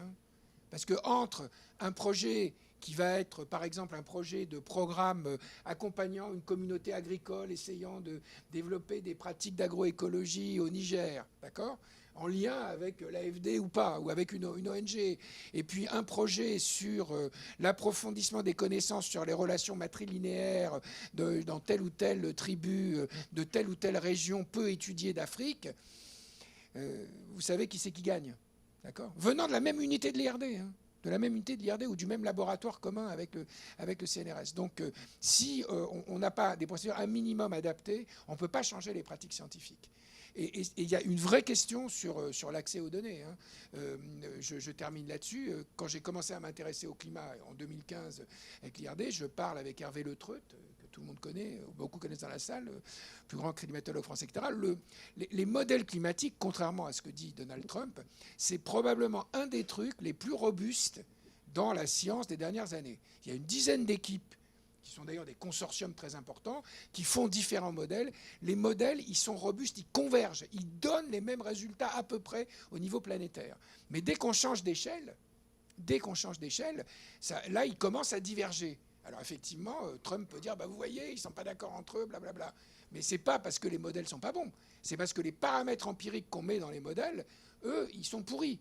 Et donc, voilà, de l'aveu d'Hervé, dans les meilleurs modèles climatiques, les données sur les bassins hydrologiques africains, c'est un pauvre ancien de l'IRD qui est à la retraite aujourd'hui, qui a consacré 25 ans de sa vie à faire des mesures répétées sur quelques kilomètres du fleuve Congo, hein, par exemple, hein, et après, c'est extrapolé à l'ensemble du fleuve Congo, à l'ensemble de l'Afrique centrale, voire à l'ensemble du réseau hydrographique africain.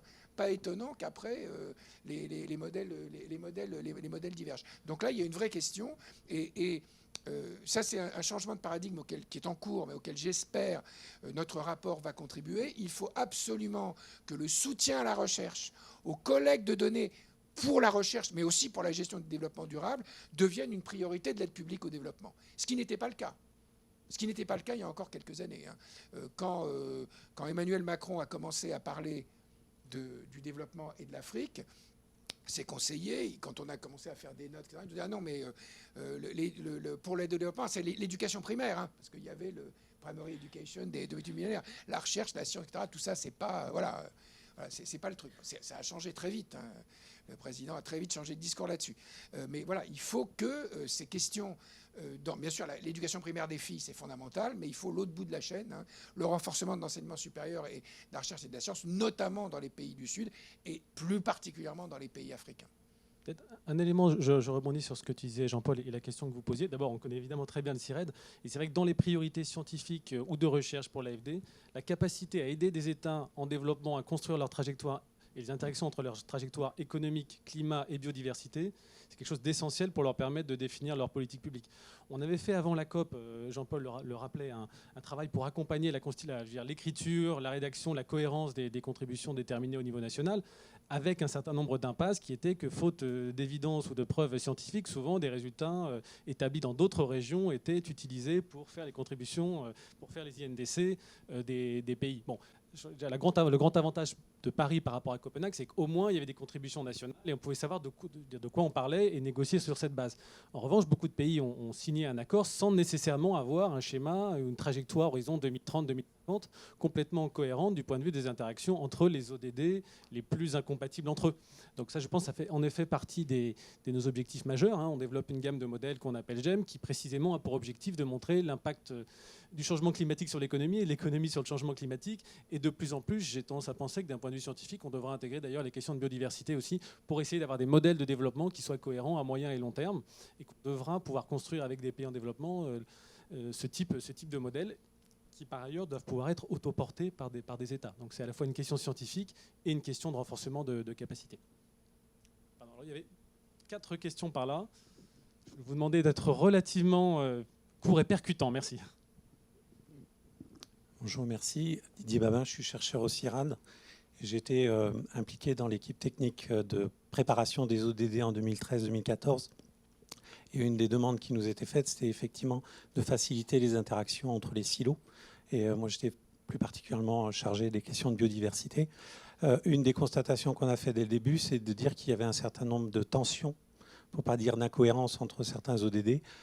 Par exemple, entre la biodiversité, la consommation et la production durable, l'urbanisation, les infrastructures, etc., etc. Une des autres choses qu'on a mis en avant, et j'aimerais savoir si dans le rapport vous l'avez mentionné, c'est le fait que de dire on va suivre les ODD à partir d'un certain nombre d'indicateurs, et notamment d'indicateurs préexistants, c'est effectivement se focaliser sur les box et pas sur les flèches. Donc je voudrais savoir si vous avez mis ça en avant. Pour les OMD, c'est très clair qu'on a essayé d'atteindre les indicateurs et non pas les objectifs. Et l'autre chose, je voudrais avoir votre sentiment, la prochaine COP de la Convention sur la diversité biologique a été... La Chine a proposé de l'accueillir il y a 3 ans. Donc l'année prochaine, la Chine va accueillir la prochaine COP. Et elle vient de donner la thématique qui sera Ecological Civilization. Je voudrais savoir si pour vous c'est une chance ou pas pour les ODD. Michel Lavolée, partenariat public-privé Europe.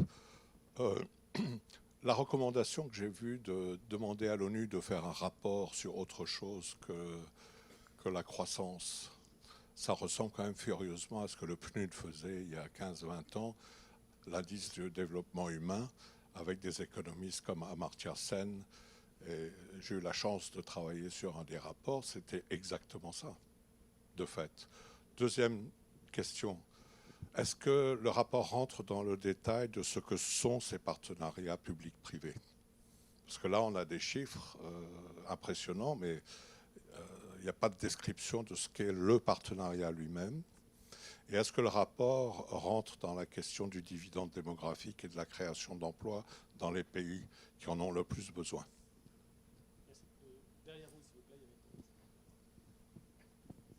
Bonsoir, Fabienne Briand, je suis analyste ESG, je co-préside les travaux de la commission analyse extra-financière de la SFAF. Je ne vais pas discuter du constat, mais ce qui m'intéresse, c'est d'aller dans l'action. Et parmi votre call pour 20 recommandations, je souhaiterais avoir plus de détails sur la difficulté aujourd'hui d'orienter les flux d'investissement vers les objectifs du développement durable. Vous évoquez parmi vos recommandations l'idée d'un label. Or, on voit aujourd'hui la difficulté au niveau européen d'aboutir à une taxonomie. L'idée au départ de cette taxonomie était d'aller au-delà de ce qui était vert ou brun, mais d'englober les enjeux sociaux et de gouvernance. Et ça, aujourd'hui, c'est quelque chose sur lequel on ne peut pas avancer. Donc, je voulais savoir si, dans le cadre de vos consultations, vous avez eu un retour de certains États membres avec une certaine appétence par rapport à ça, s'il y a des initiatives qui pourraient faire accélérer le mouvement, parce que, comme vous le soulignez, vous évaluez à plus de 10% de l'investissement annuel mondial les besoins en financement. Donc voilà, j'aimerais avoir plus de détails sur ça. Ouais. Merci. Merci. Bonjour, Geneviève Tardieu, ATD Quart Monde. Je vous remercie bien entendu beaucoup pour le rapport et la présentation. J'ai une question. Je voudrais savoir si on peut réellement continuer à dire qu'il y a dans le monde une réduction de la pauvreté, dans le sens où on dit également que les indicateurs retenus pour la mesurer ne sont pas satisfaisants, puisqu'il s'agit uniquement d'indicateurs monétaires, et que par ailleurs, on dit qu'une immense masse de population s'est accumulée juste au-dessus du seuil de pauvreté déterminé de cette façon. Donc voilà, je me demande s'il n'y a pas quand même quelque chose qui est à revoir de ce côté-là. Non, mais sur ce point, je te rassure, parce que je fréquente suffisamment ATD Quart Monde, comme tu sais, pour faire ça. Je crois que le rapport est très clair là-dessus. Justement, c'est ce que j'ai dit, le rapport dit très très clairement qu'il y a eu un succès, mais que c'est un peu une victoire à la Pyrrhus, sur la réduction de l'extrême pauvreté telle que définie par le fameux seuil monétaire de la Banque mondiale.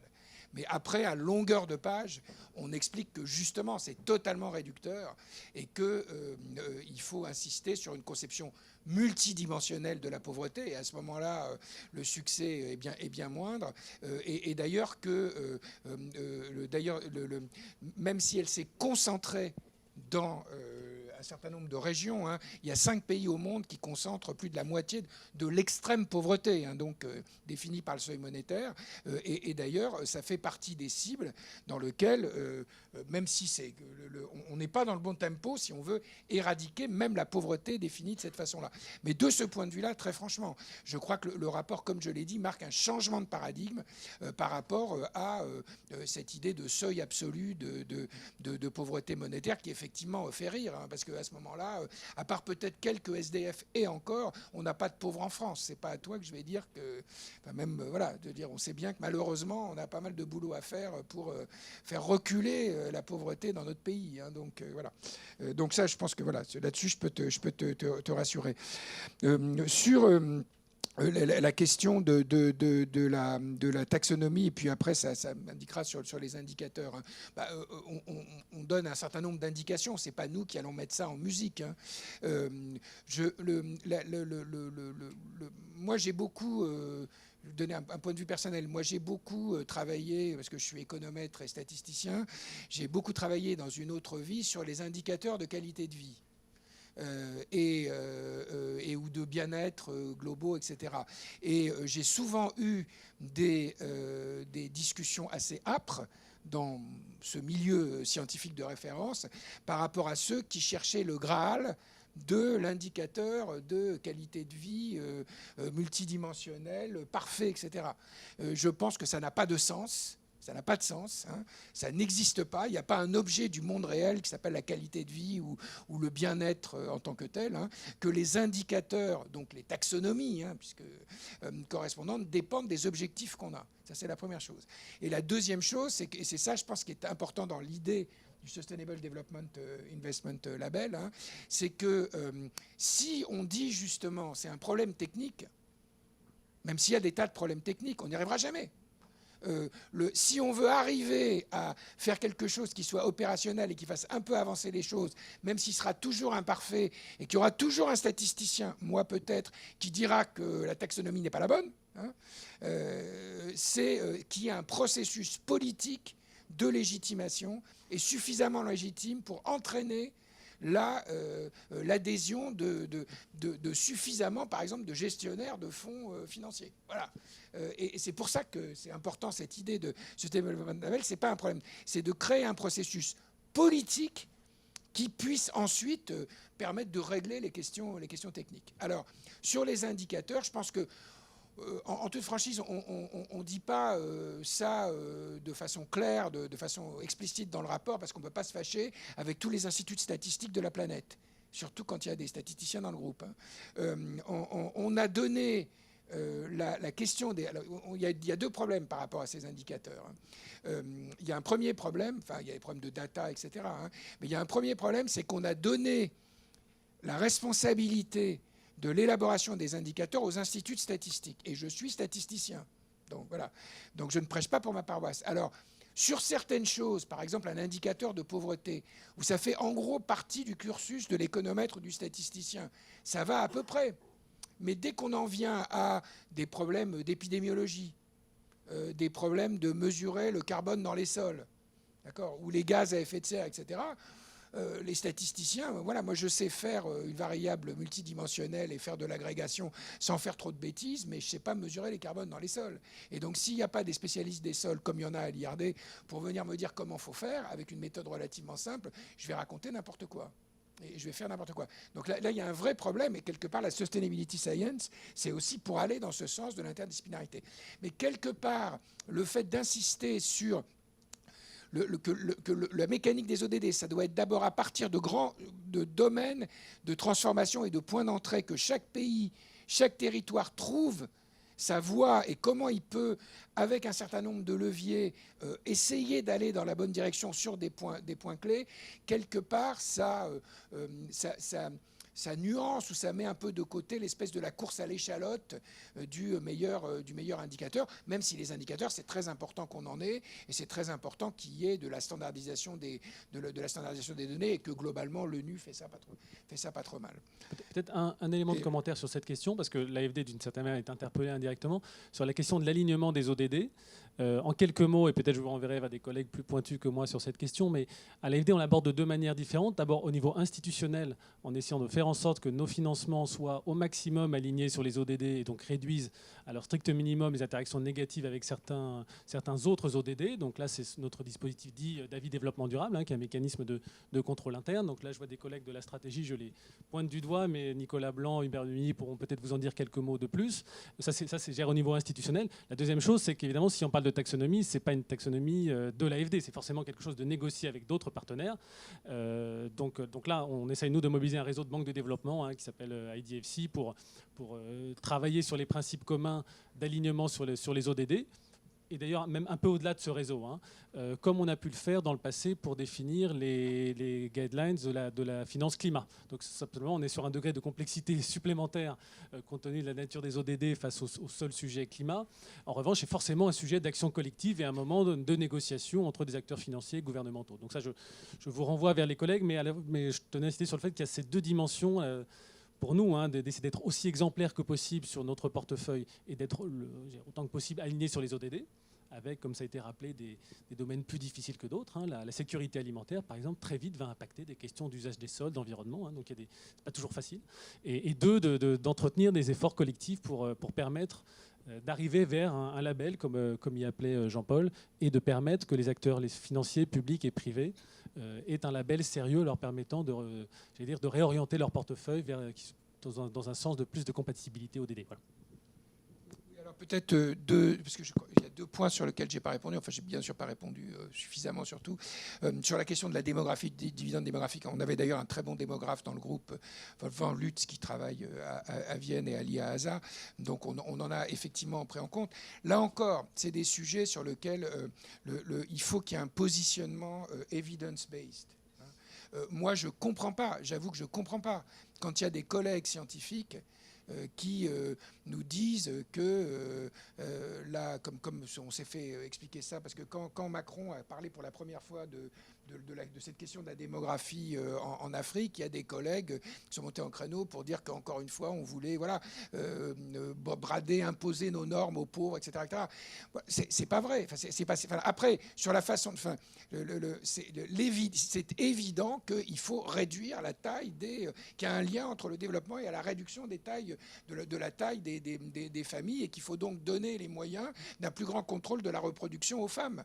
Alors après, que la meilleure manière de faire ça ne soit pas évidemment des programmes de stérilisation, évidemment on est contre, et en plus c'est pas la bonne manière parce que ça va être refusé, etc. Ou même uniquement, ou même principalement des programmes de planning familial, que par exemple la montée en puissance de mécanismes de protection sociale fait que l'utilisation des enfants comme quelque part mécanisme d'assurance pour la vieillesse, etc., soit réduite parce qu'on a une alternative au fait de faire plus d'enfants et d'essayer qu'il y en ait qui survivent, soit être beaucoup plus important. Ça, on le dit dans le rapport. Mais bien sûr, on aborde dans le rapport, on ne peut pas être exhaustif, mais on aborde ces questions de démographie, dividende démographique, sur la base des évidences existantes. Et parce que le trumpisme est la chose du monde la mieux partagée, ça implique qu'il y a des fois où, certes, on ne va sûrement pas faire plaisir à Donald Trump, mais il y a des fois aussi, on ne va pas faire plaisir à tel ou tel mouvement ou organisation progressiste, etc. Mais bon, c'est comme ça. Il y a des choses, voilà.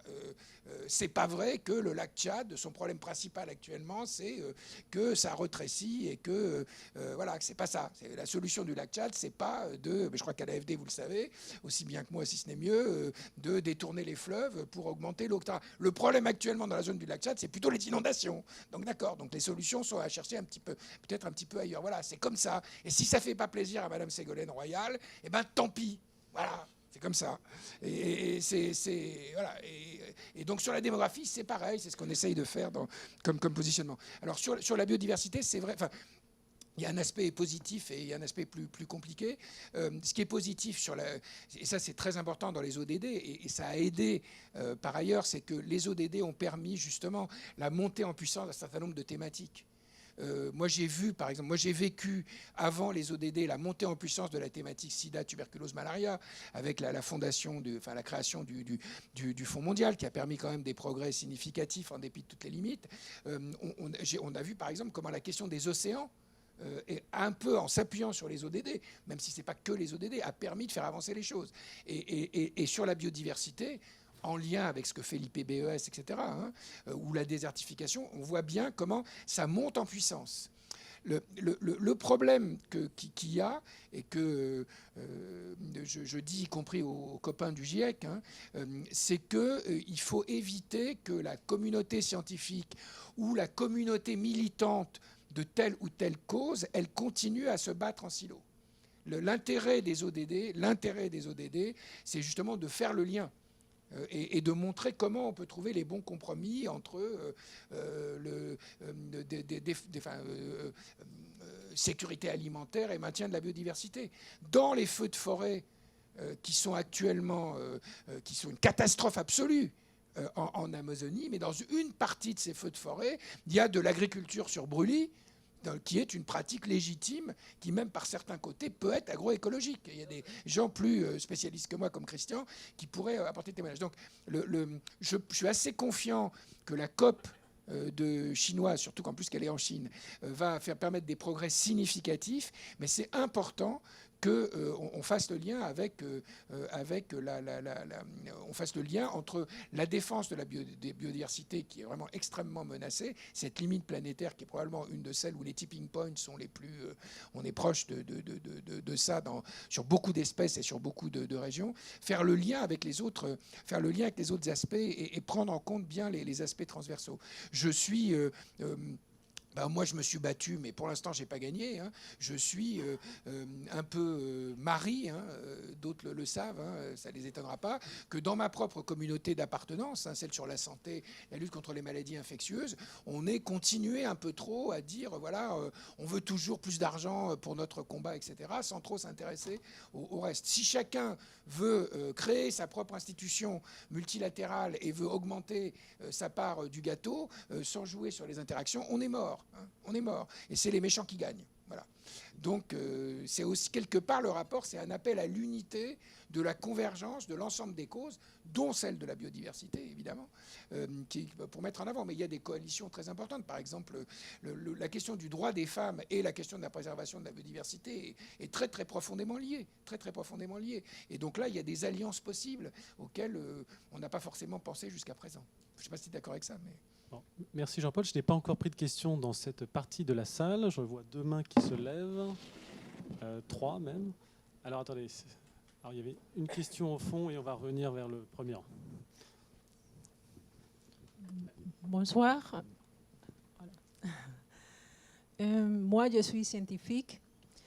Et voilà, comme vous parlez de que le développement scientifique aujourd'hui travaille beaucoup sur le développement durable et surtout sur la santé. Et parce que voilà, on travaille dans recherche informatique sur trouver des coefficients pour identifier des maladies, pour faire la prévention des maladies. Et après, quand j'entends parler beaucoup sur le développement durable, sur ce qui se passe aujourd'hui, sur le réchauffement climatique, je suis inquiète quand vous parlez de la sous-population qu'il y a en Afrique, en Inde et en Amérique latine. Et je ne trouve pas responsable aussi parler qu'il faut que retenir la population de se développer, de ne pas avoir des enfants dans certaines populations. Ça, je ne trouve pas respectueux parce que il faut d'abord reconnaître qu'en 1920, il y avait une grande déforestation en Inde, en Amérique latine et en Afrique pour favoriser le développement économique d'Europe et des Européens qui sont émigrés aux États-Unis. Donc, je crois qu'il faut travailler d'abord en faire la reforestation du continent africain, d'Amérique latine et aussi de l'Inde. Parce qu'on a brûlé tous les produits de la terre en faisant l'implantation des OMG. Et après, à partir de là, aujourd'hui, il y a des études, parce que déjà, en tant que scientifique, on a la responsabilité de dénoncer toutes les choses qui se passent aujourd'hui. Et donc, quand on parle de sous-population, des risques de que les pays avec le réchauffement climatique, Europe aura la possibilité d'une immigration qui viendra des gens qui vont émigrer en Europe. Donc, ça donne la peur à la population et la haine par rapport aux étrangers. Le mot étranger aussi était utilisé pour créer, en 1480, pour créer l'effet de l'esclavage. Et comme Barack Obama dit toujours, il faut parler d'esclavage. Parce que c'est à partir de ça que ça crée la pauvreté. Le fait de dire pays en développement, il n'existe pas de pays en développement. Ce sont des pays qui étaient brûlés, volés. Voilà. Imaginez-vous travailler pendant 10 ans ici en France sans salaire. Vous serez condamné à la pauvreté. Et c'est ça qui s'est passé dans les pays que vous appelez en développement. Donc, j'invite, s'il vous plaît, à faire attention quand on parle de la population dans des pays en développement, parce que ça crée de la haine et de la peur par rapport à l'immigration. Et le premier pays qui a émigré d'Europe pour sortir de la faim et de la pauvreté, c'est l'Allemagne. Et donc, il était bien accueilli pour l'Amérique.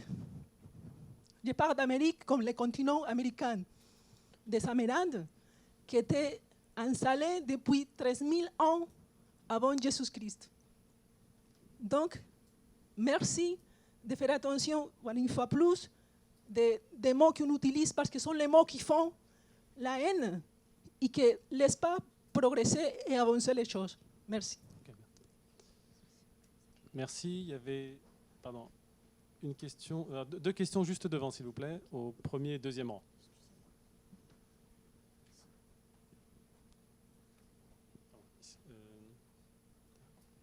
Ici et juste là.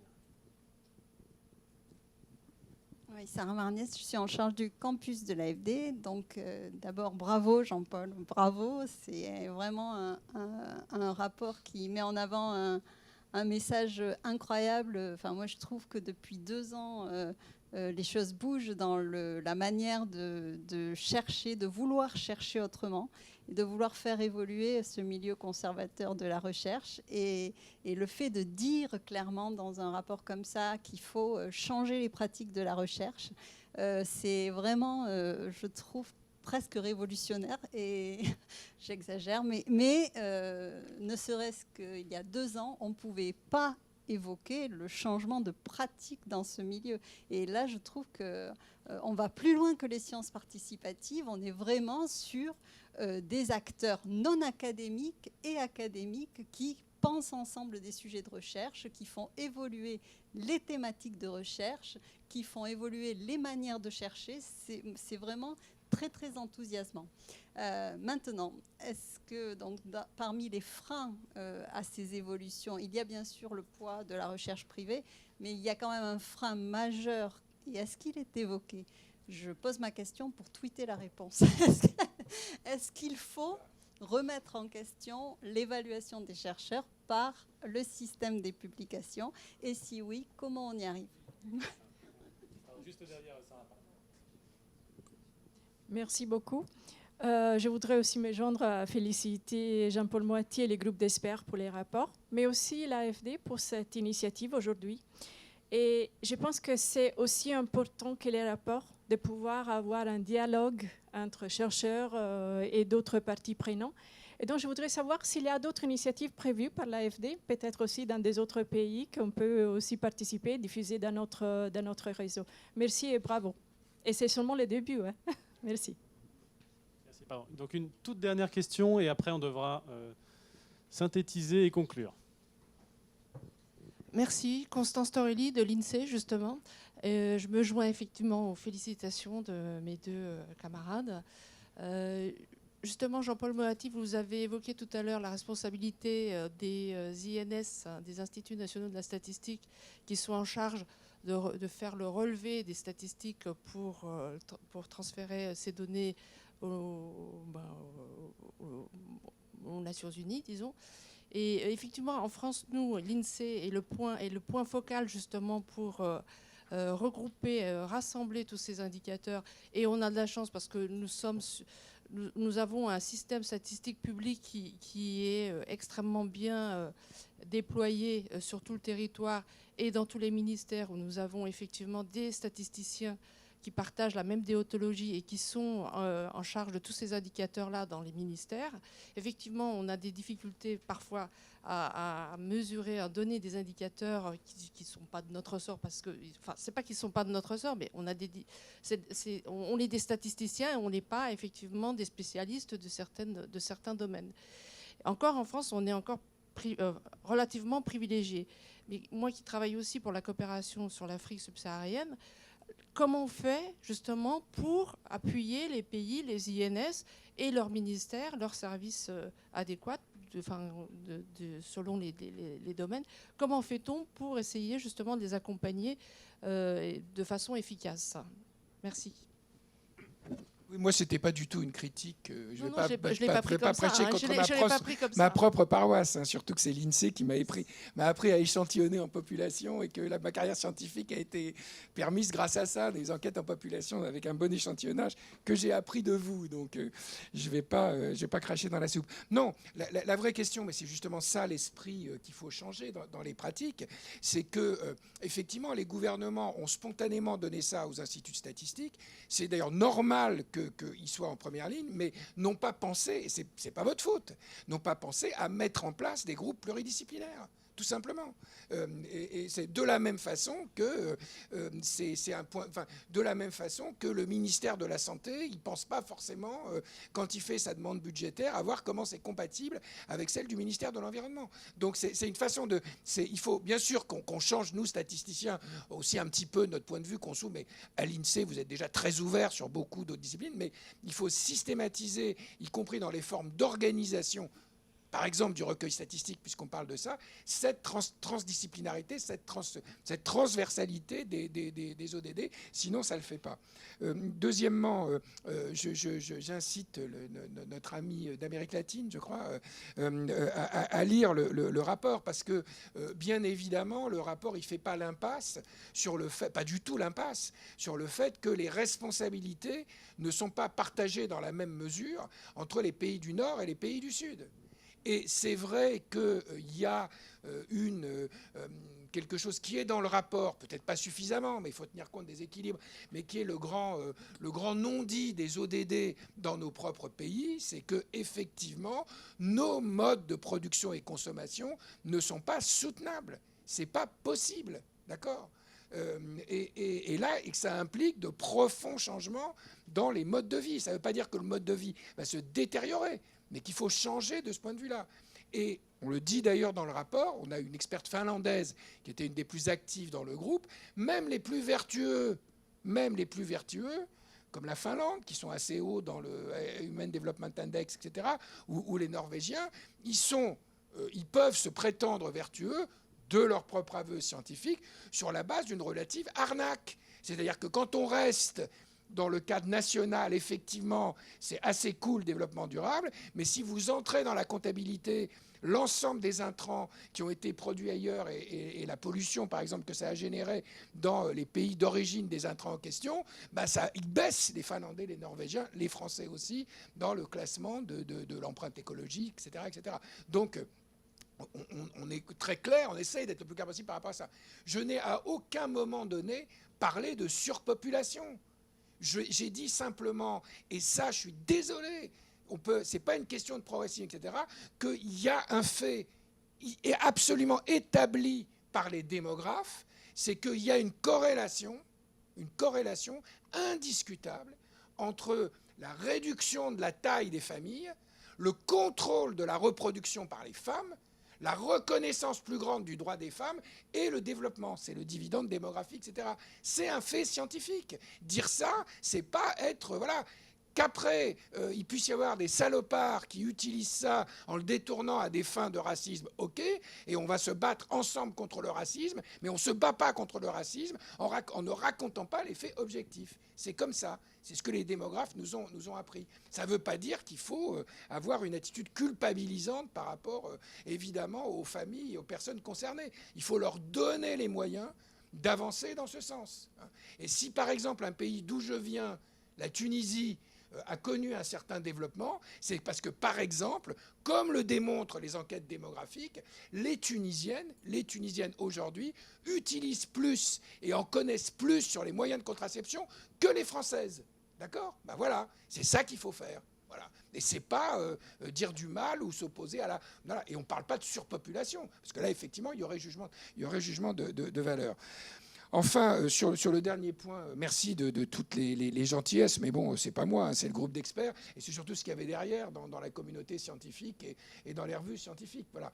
Alors, et là aussi, j'ai pas dit du tout que la science, dans sa grande majorité, était déjà dans cette direction-là. On est encore totalement minoritaire, mais on n'est plus des minoritaires marginalisés. On est des minoritaires qui parlent dans les plus grandes institutions scientifiques mondiales et qui publient, pour un certain nombre d'entre eux, très souvent dans Nature et Science, les deux meilleurs journaux du monde. Voilà. D'ailleurs, le groupe a un papier que je vous conseille qui sort le 24 dans Nature Sustainability pour justement parler de ce genre de choses. Alors, très franchement, je ne crois pas que l'obstacle majeur à... Bien sûr, il faut changer l'évaluation des chercheurs. Hein. On l'a déjà fait à l'IRD, puisque on a arrêté, enfin, on a demandé qu'il y ait plus, l'essentiel soit plus la bibliographie quantitative, hein, mais maintenant on met en avant dans nos instances scientifiques, on demande aux chercheurs de donner leurs 3 principales productions scientifiques. C'est pas forcément des articles, hein, ça peut être d'avoir réussi une réforme en s'appuyant sur un projet participatif, hein, voilà, et expliquer sur quoi ils ont fait avancer le schmilblick. Et ça, c'est un mouvement assez général. Alors, bien sûr, il y a beaucoup... Mais très franchement, je ne pense pas que ça soit ça le blocage principal du développement de la science vers le développement durable. Les 2 blocages principaux, ils sont dans les mécanismes de financement. C'est vrai que c'est plus difficile dans les programmes actuels de faire passer un projet transdisciplinaire un peu audacieux, en plus avec une participation de la communauté, qu'un projet classique. Hein, c'est clair. J'ai suffisamment perdu et gagné de projets pour savoir comment ça se passe. Et là, et y compris par rapport... Et là, c'est public, privé, enfin voilà. C'est surtout au niveau de ces mécanismes-là qu'il faut mettre en avant. Et aussi, parce qu'en gros, les chercheurs, il y a 2 choses qui peuvent les motiver. Hein. C'est, en tout cas moi, mais je crois que je ne suis pas le seul, hein. C'est soit avoir plus d'argent, pas pour eux, mais pour pouvoir financer leur recherche. Donc là, problème au niveau des mécanismes de financement, ou bien d'avoir l'impression que ce qu'on fait sert à quelque chose. Et donc, pas tout le monde est prêt à s'engager, mais de pouvoir plus participer ou avoir l'impression de participer justement à des expériences aussi enrichissantes que ce rapport. Et ça, c'est vrai que on en dit beaucoup, je n'en ai pas parlé, on fait beaucoup de propositions dans le rapport sur comment améliorer l'interface science-politique et pour se servir finalement de notre expérience. Parce que c'est peut-être un mot de conclusion. Donc, alors sur la diffusion, bien sûr, on va prendre toute une série d'initiatives de diffusion. Et évidemment, on contactera notamment l'ICS pour voir comment on peut faire ça ensemble. Il y a notamment un grand congrès à Brisbane de Sustainability Science pour la première fois cet été, enfin au mois de juin, au mois de juin prochain. Mais finalement, c'est pas le plus important. Ce qui est important, c'est surtout l'impact politique que ça peut avoir. Hein. Je ne sais pas encore. On en saura un petit peu plus le 25 septembre. Mais il y a 2 choses qui semblent à peu près acquises. Alors c'est pas ça qui va sauver le monde, hein, mais c'est déjà un premier point. C'est que l'exercice va continuer. En fait, on s'est rendu compte en parlant avec Guterres qu'on essuyait les plâtres. Et si on avait échoué, ce qui n'était pas du tout impossible, hein, ils n'auraient pas fait ça. Parce que, encore une fois, c'est la première fois que les États membres ils acceptent de donner ça à un groupe de scientifiques. Voilà, avec une autonomie importante. Hein. Donc, je crois qu'il y aura un nouvel exercice GSDR pour les 4 ans qui viennent. Il y en aura un peut-être encore plus important pour la fin, donc dans les 8 ans, parce que celui-là, il se terminera en 2027 ou 2028. Et donc non seulement il commencera à faire le bilan, mais il donnera des indications sur ce qu'il faudrait faire après 2030. Donc il ne faut pas se rater pour le prochain et encore moins pour celui d'après. C'est à peu près acquis que ça va être poursuivi dans des modalités qu'on peut améliorer, mais qui resteront les mêmes. Et c'est à peu près acquis qu'un certain nombre de choses qui sont dans le rapport et une référence explicite dans le rapport soient dans la déclaration finale de l'Assemblée générale des Nations unies. Encore une fois, ce n'est pas une déclaration des Nations unies qui change directement le monde. Hein. Sinon, ça fait longtemps que la guerre en Syrie serait terminée, hein, par exemple. Hein. Mais bon, ou que la Crimée aurait été libérée. Mais voilà, ou qu'il y aurait 2 États, la solution des 2 États aurait été implémentée au Moyen-Orient. Mais bon, donc ça suffit pas, les Nations Unies. Mais ça a l'avantage de donner une légitimité nouvelle et on pourra s'appuyer là-dessus, quoi, voilà. Écoute, merci beaucoup, Jean-Paul. Et puis ta conclusion m'amène à dire que ce rapport est aussi le premier probablement d'une série. Un peu comme les rapports du GIEC ou de l'IBES dans des genres différents et qui d'ailleurs interagissent. Donc je suis très content qu'on ait pu à l'AFD accueillir cette présentation. Donc une semaine seulement après sa première présentation. Et ce qui ne veut pas dire que dans 4 ans ou dans 8 ans, nous n'aurons pas des présentations similaires pour travailler sur ces questions de sustainability science, donc de sciences de la durabilité et d'interaction avec les grands mouvements de la science. Voilà, merci à toutes et à tous d'être venus et à très bientôt.